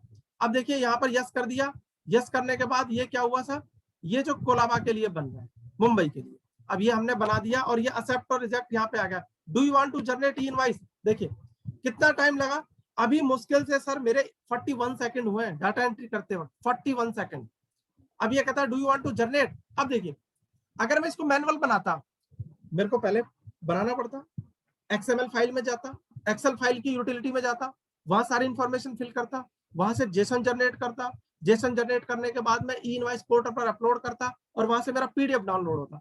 इसने मेरे से क्या पूछा एक क्लिक पे, do you want to generate e invoice. अब देखिए जितनी देर में मैंने आपको प्रोसेस समझाया ना, इतनी देर में तो मैंने क्या किया, यूजर ID पासवर्ड टाइप किया, यूजर नेम मैंने टाइप कर दिया, पासवर्ड मैंने यहाँ पे टाइप किया, और जैसे ही मैंने पासवर्ड टाइप किया ये मेरी इंफॉर्मेशन को डायरेक्टली कहां पर ले गया, इनवॉइस रजिस्ट्रेशन पोर्टल पर ले गया। और सर देखिए कितनी जल्दी इसने यहाँ पर, आप देखिए यहाँ पर ये हो गया सर ई इनवॉइस जनरेट सक्सेसफुली। मतलब मुश्किल से इसने 13 से 14 सेकंड लिए हैं ई इनवॉइस जनरेट करने में।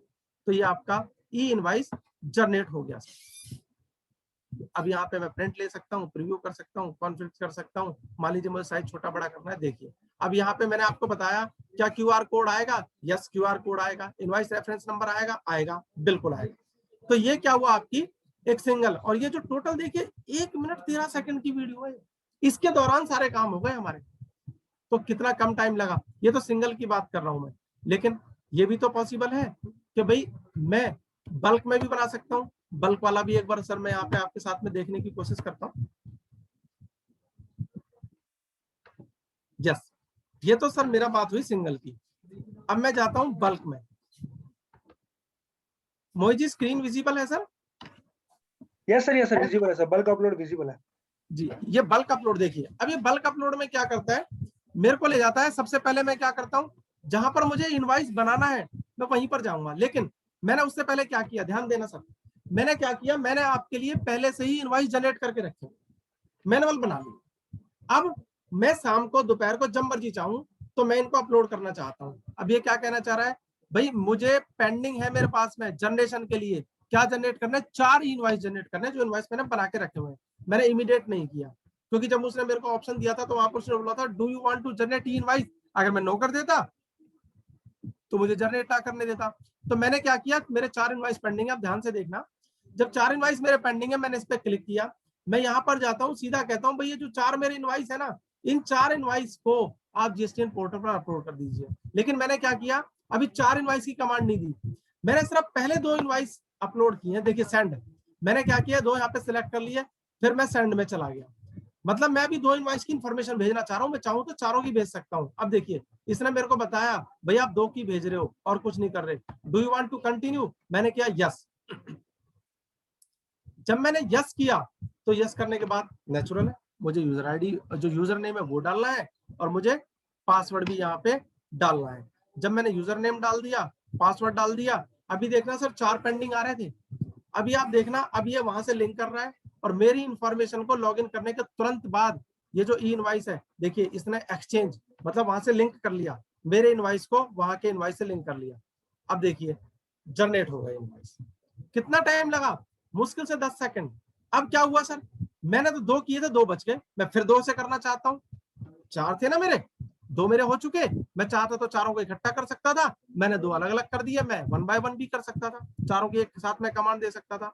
अब यहाँ पर देखिए सर, पहले क्या हो रहा था, जब मेरे पेंडिंग इनवॉइस आ रहे थे ना, तो वहां पर देखिए मेरे 4 आ रहे थे, अब कोई भी पेंडिंग इनवॉइस यहाँ पे नहीं है। अब मैं देखना चाहता हूँ, मेरे यहाँ पे कोई भी नहीं है ना सर, अब ये देखिए इनवॉइस जनरेट होगा यहाँ पे, पहले पेंडिंग में आ रहे थे, अब यहाँ पर मेरे सीधा इनवॉइस रेफरेंस नंबर मेरे जनरेट हो गए। और ये IRN अपडेट मैनुअल, ये क्या है, मैंने क्या किया, मैंने इनवॉइस बनाया और इनवॉइस बना के मैंने टैली से नहीं किया अपडेट, मैं बाहर गया जीएसटीएन की उस इनवॉइस रेफरेंस जो इनवॉइस रजिस्ट्रेशन पोर्टल है वहां पर गया, वहां से मैंने इनवॉइस रेफरेंस नंबर जनरेट किया और टैली में डाल दिया। जैसे ही मैं टैली में डालूंगा ये लिंक कर लेता है कि क्या वास्तव में ये इनवॉइस रेफरेंस नंबर वहां से लिंक कर रहा है या नहीं कर रहा। तो क्या हुआ सर, ये देखिए इस वाले प्रोसेस को भी मैं दिखाता हूं। तो यहाँ पर सर ये मैंने आपको बल्क के केस में भी ये आ गया, और जैसे मैं इस पर एंटर करता हूँ चारों के केस में ये मेरे को डिटेल दिखा देगा, ये डिटेल दिखा दी, ये आपकी एक्नॉलेजमेंट नंबर है, ये इनवॉइस रेफरेंस नंबर है, ये सप्लायर का जीएसटीएन है, ये मेन एचएसएन है, नंबर ऑफ आइटम है, ये इंफॉर्मेशन यहाँ पर ये दिखा देगा। तो ये मैंने आपको सेकंड भी बता दिया, जिस केस में बल्क अपलोड एक से ज्यादा। अब एक और इंपॉर्टेंट एस्पेक्ट है जिसकी हम बात कर लेते हैं। इंपॉर्टेंट एस्पेक्ट ये है, अब क्या हुआ साहब, आपने बल्क भी बना दिया, बल्क बनाने के बाद में क्या हुआ, बल्क बनाने के बाद में क्या हुआ, ये एक और इंपॉर्टेंट जो स्लाइड है आपकी, वो भी मैं यहाँ पर आपको बताने की कोशिश करता हूँ कि ये मैचिंग कैसे करेगा, मतलब ई वे बिल के साथ मैचिंग कैसे करेगा, बहुत इंपॉर्टेंट है, ये भी ध्यान देना। अभी तक हम क्या कर रहे थे, ई वे बिल की वेबसाइट पे जाके इंफॉर्मेशन अलग से अपलोड करते थे। अब ये देखिए जो टैली प्राइम है उसने क्या फैसिलिटी दी है, हमने क्या किया, एक इनवॉइस बनाया, इनवॉइस किसके नाम बनाया, क्या उसकी क्वांटिटी थी, वो सारी की सारी हमने यहाँ पर डिटेल डाल दी, हमने सेल का वो भी डाल दिया कि किस रेट की सेल है, कौन सा आइटम है, CGST लग रहा है, SGST लग रहा है, वो सारा हम यहाँ पे डालते चले गए। इसके बाद देखिए ये क्या करता है, यहीं पे यहाँ पे अब देखिए ध्यान से देखना, यहाँ पे है provide e way bill e invoice detail. जब आप यहाँ से ई इनवॉइस आप चाहते हैं टैली से ही मेरी इंफॉर्मेशन ई वे बिल पर पोर्टल पर चली जाए, तो आपको यहाँ पर यस करना पड़ेगा, ये आपको ऑप्शन देता है यस और नो का, आपको यस करना पड़ेगा। लेकिन उसके लिए आपको वो इंफॉर्मेशन डालनी पड़ेगी जो आप ई वे बिल में डालते हो ना, डिस्पैच फ्रॉम, डिस्पैच टू, भाई पिन कोड वगैरह नंबर तो सारे अपने आप ही आ जाएंगे, अपने आप उठा लेगा, क्यों, क्योंकि मास्टर डाटा आपने पहले से तैयार किया हुआ है। तो ये वाली जो इंफॉर्मेशन है ये सारी की सारी यहाँ पे आपकी आ गई, फिल हो गई। ये हम क्यों फिल कर रहे हैं, ये इंफॉर्मेशन मेरे को दोबारा फिल करने की रिक्वायरमेंट नहीं है। अब देखिए आगे देखिए, तो यहाँ पे अब मैं आपको दिखा रहा हूँ, व्हीकल नंबर भी यहाँ पर दिया, जैसे व्हीकल नंबर मैंने यहाँ पे फिल किया, आपका व्हीकल नंबर मैंने फिल किया, तो पार्ट 2 की जो डिटेल है ना, वो भी हम चाहे तो व्हीकल नंबर फिल नहीं कर सकते, तब भी कोई इशू नहीं है। अब देखिए यहाँ पर जैसे ही मैंने इसकी इंफॉर्मेशन फीड की तो ई इनवॉइस पोर्टल पे चला गया और ई इनवॉइस पोर्टल से इंफॉर्मेशन ई वे बिल पर चली गई।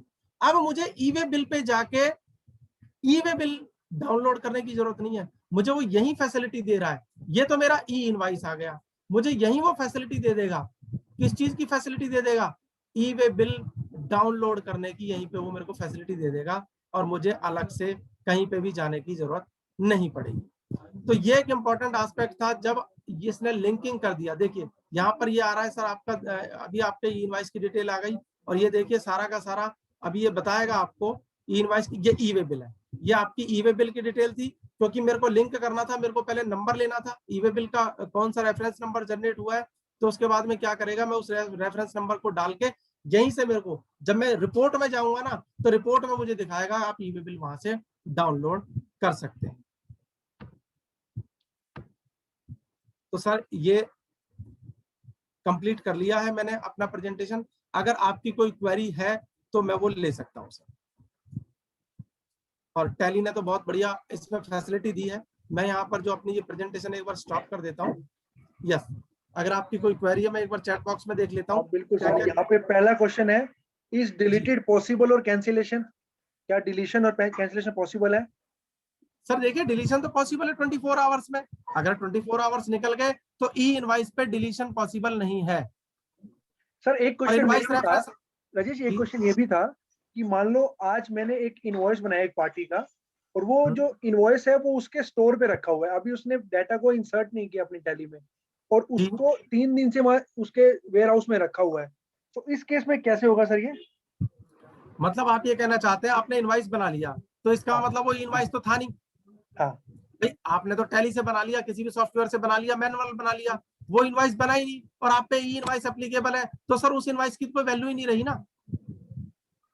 अच्छा, वो तो नहीं पीस ऑफ मतलब पेपर है सर। मेरा इनवॉइस तो रेडी हो गया, और इनवॉइस रेडी होके मैंने उसको जो मेरे पोर्टल पे था मैंने सारा जो जनरेट करना था वो कर दिया, बट सामने मतलब वाली आपने ई पार्टी, इनवाइस जनरेट कर दिया। हाँ इनवॉइस जनरेट कर दिया। ठीक है। अब मेरे को ये जानना है कि एक क्वेश्चन अभी आया था कि अगर मेरा वो 3 दिन से मान लो उनके वेयर हाउस में रखा हुआ है, 3 दिन के बाद वो उसकी परचेज डालते हैं और मान लो उसमें कुछ मिस्टेक है, उस केस में सर क्या करना पड़ेगा? मतलब 3 दिन में वो आउटवर्ड सप्लाई दिखाएंगे सर। मान लीजिए 1 तारीख को उन्होंने ई इनवाइस जनरेट कर लिया, 3 तारीख को मटेरियल डिस्पैच करना, यही क्वेश्चन है ना? नहीं, मेरा क्वेश्चन इसी से रिलेटेड है कि आज मेरा मैंने यहाँ, मैं मान लो मैं आज दिल्ली में बैठा हूँ, मेरा 3 दिन लग गए मेरे को कलकत्ता में माल पहुंचने के लिए, अब वो 3 दिन बाद वहां पहुंचा तो पता लगा जी वो तो कैंसिल करना है बिल, बट हमारे पास तो 24 आवर्स है कैंसिलेशन करने के, तो उस केस में हम क्या करना पड़ेगा? सर देखिए पहली बात तो ये जो मटेरियल है वो, सॉरी, जो ये इनवाइस बन गया ना, ये मैं आपको एक कंसेप्ट बता रहा हूँ सर, ये कैंसिल नहीं हो सकता। अच्छा, एक बार जो इनवाइस इशू हो गया ना सर, वो कैंसिल बिल्कुल नहीं हो सकता। ये हमें अपनी जो हैबिट है वो चेंज करनी पड़ेगी। हम क्या करते हैं, 25 नंबर का इनवाइस बनाया, कैंसिल हो गया, उसके बाद दोबारा से 25 का बना दिया। हाँ जी, हाँ जी, हाँ ये जी, हैबिट हमें कैंसिल करनी, ये हमें हैबिट चेंज करनी पड़ेगी। बहुत खतरनाक है और ये टैली में तो बहुत ज्यादा खतरनाक है। क्योंकि सर इस चीज को खत्म करने के लिए तो मैं आपको बता रहा हूं, अगर मान लीजिए आपका कोई एक 100 नंबर, 25 नंबर में दोबारा से वो एग्जांपल ले रहा हूं, आपका मटेरियल डिस्पैच हुआ दिल्ली से, 3 दिन बाद कलकत्ता पहुंचा और कलकत्ता में जाके पता चला साहब उसने तो फैक्ट्री में अंदर ही नहीं जाने दिया, तो सर आपका ये इनवॉइस तो यूज हो चुका, आप इसे कैंसिल नहीं कर सकते। अगर आप इसे कैंसिल करते हैं ना, मेरे अकॉर्डिंग सर ये बिल्कुल इलीगल है। आपको करना क्या पड़ेगा, आप एक क्रेडिट नोट रेज करेंगे। जब क्रेडिट नोट रेज करेंगे तो जिस तरह से आपने ई इनवाइस बनाया था इसी तरह से ई क्रेडिट नोट आपका बनेगा। मतलब क्रेडिट नोट इनवाइस जो रजिस्ट्रेशन पोर्टल है उसी पे बनेगा, मतलब वहां पे रजिस्ट्रेशन करना पड़ेगा, वहीं से नंबर जनरेट होगा। तो जो आपका आउटपुट टैक्स था, जो आउटपुट लायबिलिटी थी, वो क्रेडिट नोट के थ्रू कम हो जाएगी। अच्छा, ठीक है, ठीक है, डन सर, और जब आपका मटेरियल आएगा तो एक आपको डिलीवरी चालान भी बनाना पड़ेगा, क्योंकि क्रेडिट नोट पे गुड्स वापस नहीं आ सकती, आपको डिलीवरी चालान के थ्रू ही गुड्स वापस आएंगे। ठीक है sir? Right sir, thank you sir. आगे आगे अगला एक सेकंड सर, अगला क्वेश्चन है, एक मिनट, एक सर लास्ट में क्वेश्चन है, can we modify invoice within 24 hours? Sir देखिए मैंने आपको बताया, अगर आपका इनवॉइस रजिस्ट्रेशन नंबर जनरेट हो चुका है सर, मॉडिफिकेशन का क्वेश्चन नहीं आता। नहीं हुआ तो फिर तो सर आपका अपलोड ही नहीं हुआ, जितनी बार मर्जी उसको मॉडिफाई कर लो सर। अच्छा एक और क्वेश्चन है, how do a buyer know that e invoice is mandatory for my supplier? बहुत इंपॉर्टेंट क्वेश्चन है सर।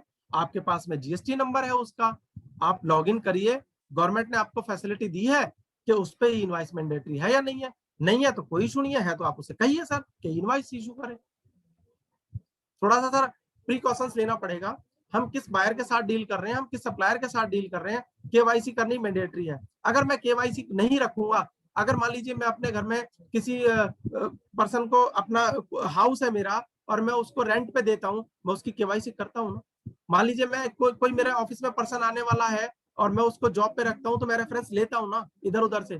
सर ये इनवॉइस में भी वही करना है आपको, सर रेफरेंस तो लेना पड़ेगा। क्यों लॉ ने ये बोल दिया कि आईटीसी लेने के लिए जो इनवॉइस है वो अकॉर्डिंग टू एक्ट होना चाहिए। अगर वो अकॉर्डिंग टू एक्ट नहीं है, वो प्रोविजन के अकॉर्डिंग नहीं है, तो आपको इनवॉइस पे जो आईजीएसटी या सीजीएसटी एसजीएसटी का जो क्रेडिट मिलना चाहिए, जो इनवॉइस पे मिलना चाहिए, नॉर्मल इनवॉइस बना दिया, वो नहीं मिलेगा sir. How you manage courier service, they also generate the invoice for the same material. मतलब मुझे समझ में नहीं आया। How you manage courier service, they also generate the invoice for the same material. मतलब courier agency, I think Saurabh ji का question ये है कि कोरियर सर्विसेज वाले इसको कैसे मैनेज करेंगे, क्योंकि वो भी तो बिल बना के देते हैं कस्टमर्स को। वो शायद उनका क्वेश्चन ये है। हम कोरियर वाले को देते हैं, कोरियर वाले आगे बिल बना के देते हैं। नहीं मैं मतलब ये कुरियर वाले जो ई इनवॉइस बनाएंगे उसके रिलेशन में क्वेरी है क्या सर? मैं एक सेकंड में सौरभ जी को मैं सर आपको सौरभ जी को अनम्यूट कर रहा हूँ। प्लीज एक बार आप अपना क्वेश्चन जो है थोड़ा डिटेल में बता देंगे, ज्यादा बेस्ट रहेगा। मैं एक सेकंड आपको अनम्यूट कर रहा हूँ।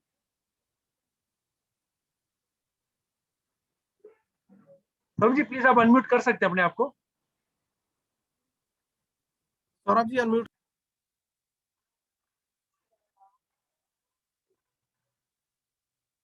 सौरभ जी अगर आपको हमारी आवाज आ रही है तो आप अनम्यूट करके पूछ सकते हैं।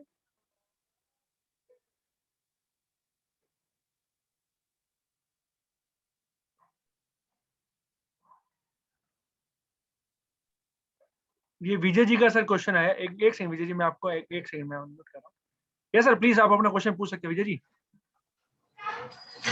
राजू जी सर जी सर मेरा एक क्वेश्चन है रिगार्डिंग द एक्सपोर्ट।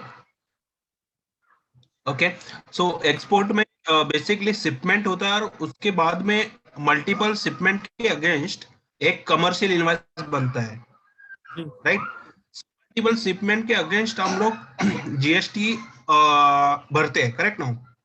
बट वो शिपमेंट के अगेंस्ट हम लोग अकाउंटिंग इफेक्ट नहीं लेते, हम लोग अकाउंटिंग इफेक्ट कमर्शियल इन्वेस्ट कर लेते हैं, right now? Please correct me if I wrong.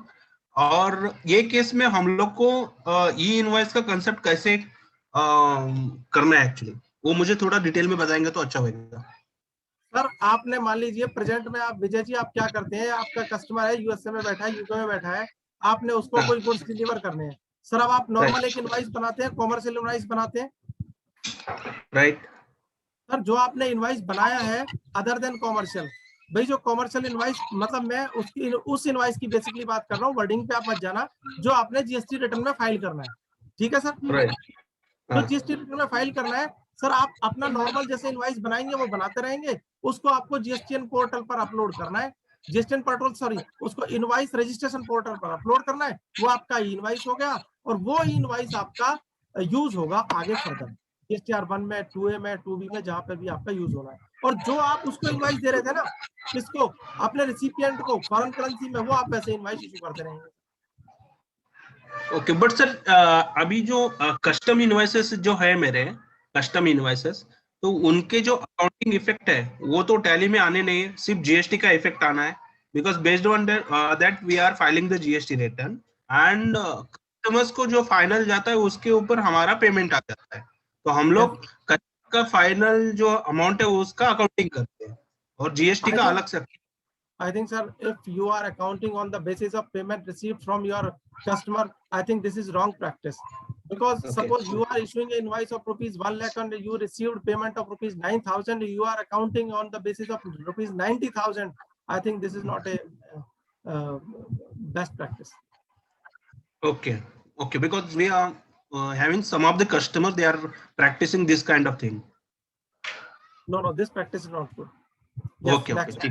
Saurabh ji.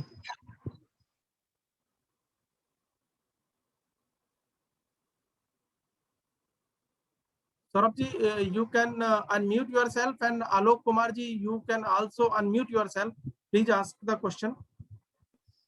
Sir मेरा क्वेश्चन ये है कि अगर मैं एक्सपोर्ट कर रहा हूँ तो जब अगर मैंने यूएस में एक्सपोर्ट किया है तो डॉलर में होता है, तो और मेरा जब तक शिपिंग बिल फाइल नहीं होगा तब तक मुझे पता नहीं चलेगा कि उस इनवाइस की वैल्यू कितनी है। ठीक है, क्योंकि मेरा जो कमर्शियल इनवाइस बना है वो बना है फॉरेन करेंसी में। तो इस केस में मैं कैसे अपना ई इनवाइस जनरेट करूंगा? सर देखिए, आपको ये ध्यान नहीं देना कि आपकी फॉरेन करेंसी की वैल्यू क्या है।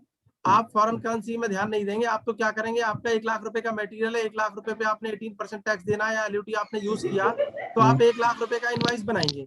अब आपकी क्वेश्चन ये है कि सर अगर मान लीजिए जो फॉरेन करेंसी में अमाउंट है वो इक्वल टू 1 लाख नहीं हुआ तो क्या होगा? कोई बात नहीं सर, आप 1 लाख रुपए इनवाइस बनाएंगे और आपका जो डिफरेंस अमाउंट है वो फॉरेन एक्सचेंज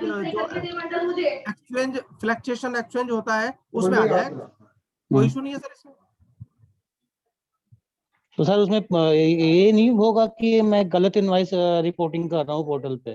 सर क्यों होगा सर? क्योंकि आपने क्या किया, क्योंकि शिपिंग बिल पे तो मेरा एक्सपोर्ट में वही शो होगा जो मेरा शिपिंग बिल पे होगा वैल्यू, तो वो डिफर करेगा। सर देखिए, आपने 1 लाख रुपए का इनवाइस बनाया, ठीक है। अब मुझे ये बताइए, आप जो 1 लाख रुपए का इनवाइस बना रहे हो, मान लीजिए इनवाइस नंबर 10 है आपका, तो शिपिंग बिल में कौन सा इनवाइस दिखाओगे? 10 दिखाओगे या जो फॉरेन को दिया? 10 दिखाऊंगा। 10 दिखाओगे। फिर इशू क्या आया सर? इशू ये आया कि मैंने 1 लाख रुपया दिखा दिया और जब ये सीएचए तक पहुंचा तो उस टाइम पे मान लो मेरा जो मान लो वैल्यू हो गई सर 1,10,000 रुपए हो गई, मान लेते हैं। हाँ ठीक है, तो भी तो सर आपको यही इनवाइस दिखाना है। अच्छा, और मैं उसको जाके जीएसटीआर 1 में अपने उसको अमेंड कर दूंगा। 1 लाख रुपए ही दिखा रहे हैं सर आपने तभी भी। अब मान लीजिए क्वेश्चन ये आया, पेमेंट आई 1,10,000 रुपए, अब 10,000 रुपए का क्या करेंगे आप? ठीक है सर, ये क्वेश्चन है एक्चुअली। तो 10,000 है ना सर, आपने एलयूटी यूज किया है, आपने क्या किया, एक्सपोर्ट किया, और ये एक्सचेंज फ्लक्चुएशन है, तो ये जो पेमेंट आई इस पे कोई जीएसटी नहीं लगेगा सर। और मैं एक्चुअली जो मैं पूछ रहा हूँ question regarding SEZ unit. Sir कोई बात नहीं, दोनों केस में सेम है सर। तो एसईजेड यूनिट में भी क्या ये एप्लीकेबल होगा ई इनवॉइसिंग? बिल्कुल होगा सर, वहां पे तो डोमेस्टिक करेंसी में ही आपको पेमेंट मिलेगी। हाँ, नहीं डोमेस्टिक में नहीं मिलेगी, वो मुझे फॉरेन करेंसी में मिलेगी। एसईजेड से फॉरेन करेंसी में? एसईजेड से अगर मैं कोई सप्लाई देता हूँ आउट ऑफ इंडिया तो वो मुझे उसी जो जैसा कि मैंने ऑस्ट्रेलिया किया है तो ऑस्ट्रेलिया मेरे को डॉलर में ही पेमेंट आएगी। मैंने जो सर आपको आंसर दिया ये मान के दिया कि आप डोमेस्टिक में हैं और डोमेस्टिक वाले एसईजेड को ही सप्लाई कर रहे हैं सर। नहीं, मैं एसईजेड में बैठा हूँ और मैं सप्लाई कर रहा हूँ फॉरेन में। ठीक है सर, कोई इशू नहीं है। इसमें भी सर सेम वो होगा, जो फ्लक्चुएशन आएगा एक्सचेंज की वजह से आप उसे अकाउंटिंग कर लेंगे। लेकिन जो अभी पीछे सर से मेरी बात हो रही थी, क्योंकि जितनी पेमेंट आ रही है उसके बेस पे हम अकाउंटिंग कर रहे हैं, वो सर मेरे हिसाब से ठीक प्रैक्टिस नहीं है। तो मतलब ये क्या है कि एसईजेड में क्या है कि पहले वो बिल ऑफ सप्लाई फाइल करवाते हैं, उसके बाद फिर मटेरियल निकलता है मेरा। पहले कमर्शियल इनवॉइस बनती है, फिर वो बिल ऑफ सप्लाई बनवाते हैं एसईजेड वाले, उसके बाद फिर मेरा मटेरियल मूव होता है। तो first we file bill of supply. It means कि मुझे पहले रजिस्टर करवाना पड़ता है अपने इनवॉइस को एसईजेड के कस्टम में क्लियरेंस के लिए। प्रोसेस का मुझे नहीं पता, जो ई इनवॉइस के रिलेशन में क्वेश्चन है और आप जो दिखाएंगे जीएसटीआर 1 में, वो मैं आंसर आपको एक बार सर मुझे मैं वही कह रहा हूँ सर। अब इसको क्या मैं बिल ऑफ सप्लाई फाइल होने के बाद ही फिर मैं ई इनवॉइस जनरेट करूंगा जब मेरी मटेरियल मूवमेंट होगी? सर आपको मटेरियल मूवमेंट से पहले ई इनवॉइस जनरेट करना है, मटेरियल मूवमेंट के बाद नहीं करना। अगर आपने मटेरियल मूवमेंट के बाद किया तो सर पेनल्टी लग सकती है। ओके, ठीक है sir. Okay sir, thank you sir. Mohit ji, और कोई क्वेरी है?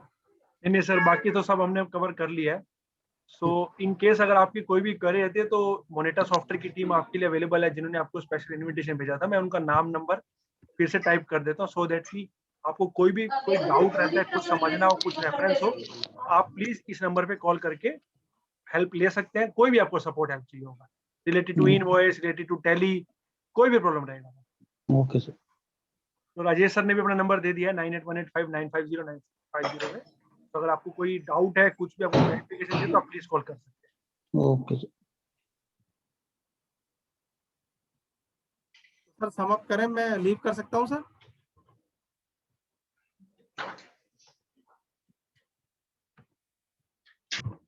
मोहित जी। सर एक सेकंड, एक सौरभ जी ने हैंड रेज किया, एक उनका क्वेश्चन पूछ लेते हैं। एक्चुअली सौरभ जी मुझे लग रहा है कि अपने आप को ना अनम्यूट नहीं कर पा रहे। सर आप I अनम्यूट है, सौरभ जी अनम्यूट है, आप प्लीज पूछ सकते हैं। अब आ रही है सर मेरी आवाज? हाँ जी सर आ रही है। हाँ, गुड इवनिंग सर।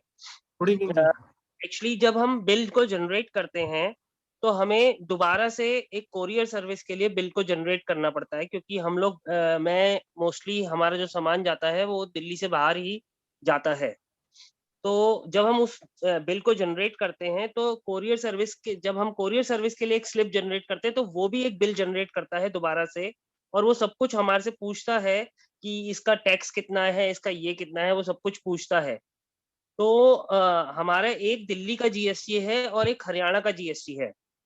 तो उसके अंदर ये तो नहीं होगा कि गवर्नमेंट ये पूछेगी हमसे या हम कि ये आपने इतनी सारी इनवॉइस क्यों जनरेट करी है, क्योंकि ओरिजिनल इनवॉइस तो हमारी जनरेट होती है। सौरभ जी, जो कुरियर एजेंसी इनवॉइस जनरेट कर दिया है वो सर आपको उससे कोई लेना देना नहीं है। जो आप खुद अपनी इनवॉइस जनरेट कर रहे हो, जिसे आप जीएसटीआर 1 में फाइल करोगे, वो फाइनल है। अच्छा, वो फाइनल है। हाँ, मैं आपको एक कंसेप्ट और बताता हूँ। उसमें देखिए, अभी वैसे तो थोड़ा सा मेरे को एक और प्रोग्राम को ज्वाइन करना है 6:30 पे, लेकिन एक कंसेप्ट बताता हूँ। अगर मान लीजिए आप किसी इलेक्ट्रॉनिक कॉमर्स ऑपरेटर के थ्रू अपना बिजनेस चलाते हैं, तो जनरली क्या हो रहा है, आप क्या करते हैं, अपना एक इनवॉइस जनरेट नहीं करते। ई कॉमर्स ऑपरेटर क्या करता है, आपको बोलता है जी मेटेरियल डिस्पैच करना है, आपसे रेट फाइनल कर लिया और अपना इनवॉइस बना देता है। होता वो आपके नाम का ही है, टैक्स भी आपको आता है, पेमेंट वो रिसीव करके आपको देता है, लेकिन इनवॉइस आप जनरेट नहीं करते। ई कॉमर्स ऑपरेटर आपके ब्याह पे आपका इनवॉइस जनरेट करके आगे मेटेरियल सप्लाई करता है। अब कुछ लोग क्या कर रहे हैं, अपना इनवॉइस जनरेट नहीं कर रहे, जो ई कॉमर्स ऑपरेटर है इनवॉइस का नंबर लेके अपनी जीएसटी 1 फाइल कर रहे हैं। ये बिल्कुल गलत प्रैक्टिस है।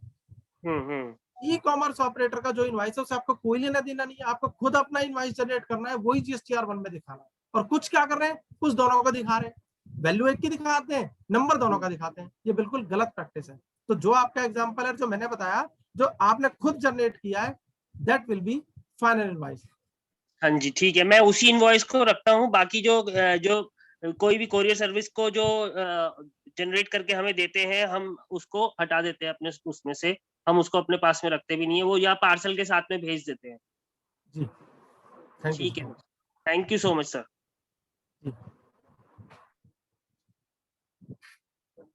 सर एक सेकंड, ये मधुकर जी है, इनका कुछ क्वेश्चन है, इनसे पूछ लेते हैं। प्लीज आप बताइए। जी मधुकर जी प्लीज बताइए। सर आप अनम्यूट कर सकते हैं अपने आप को?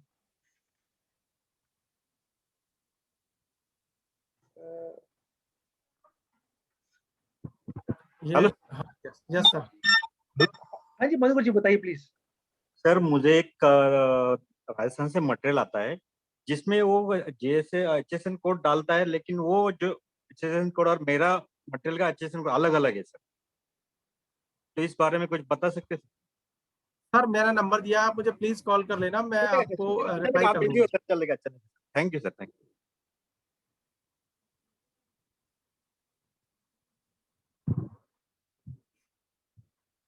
जी मोहित जी। बस sir thank you so much. बाकी मधुकर जी से आप डिस्कशन करिए। आलोक जी अगर आपका कुछ क्वेरी है तो शायद आपका क्वेरी हमने दे दिया आंसर, बट फिर भी मैं आपको अगर कुछ क्वेश्चन है तो प्लीज आप अनम्यूट करके पूछ सकते हैं। आलोक कुमार पांडे जी। सॉल्व हो गया सर, सॉल्व हो गया। Right sir, thank you so much sir, thank you so much. ठीक है, so thank you so much sir, and special thanks to Rajesh sir, जिन्होंने अपना कीमती समय निकाल के हमें इस सेशन में बहुत अच्छे से बताया कि इनवॉइसिंग होता क्या है, इसका कैसे इम्प्लीमेंटेशन होगा, हमें किन किन बातों का ध्यान रखना है। So seriously special thanks, and thanks to Moneta software team जिन्होंने इतनी मेहनत करके आप लोगों को इन्वाइट किया, and all thanks to all of you जो आप लोग इतना डेडिकेटली सुना, क्वेश्चंस पूछे। बहुत अच्छा लगा सेशन में क्योंकि क्या होता है ना, कई बार सामने वाला अकेला बंदा बोल रहा होता है तो लगता है कि नहीं यार चीजें पूरी कंप्लीट नहीं हुई है, बट आज आमने सामने जब डिस्कशन हुआ तो बहुत अच्छा लगा। सो thank you so much all of you. हम लोग ये सेशन कंटिन्यू करते रहेंगे, हम लोग नेक्स्ट वीक में भी एक सेशन कर रहे हैं। अगर आपका कोई भी डाउट है, कुछ क्वेश्चन पूछने हो, तो नेक्स्ट वीक आप हमारे सेशन में आके क्वेरी का आंसर ले सकते हैं। ठीक है, thank you so much Rajesh ji and thank you so much all of you. So अभी हम सभी पार्टिसिपेंट्स को बहुत बहुत करते हैं, right? Thank you sir, thank you so much.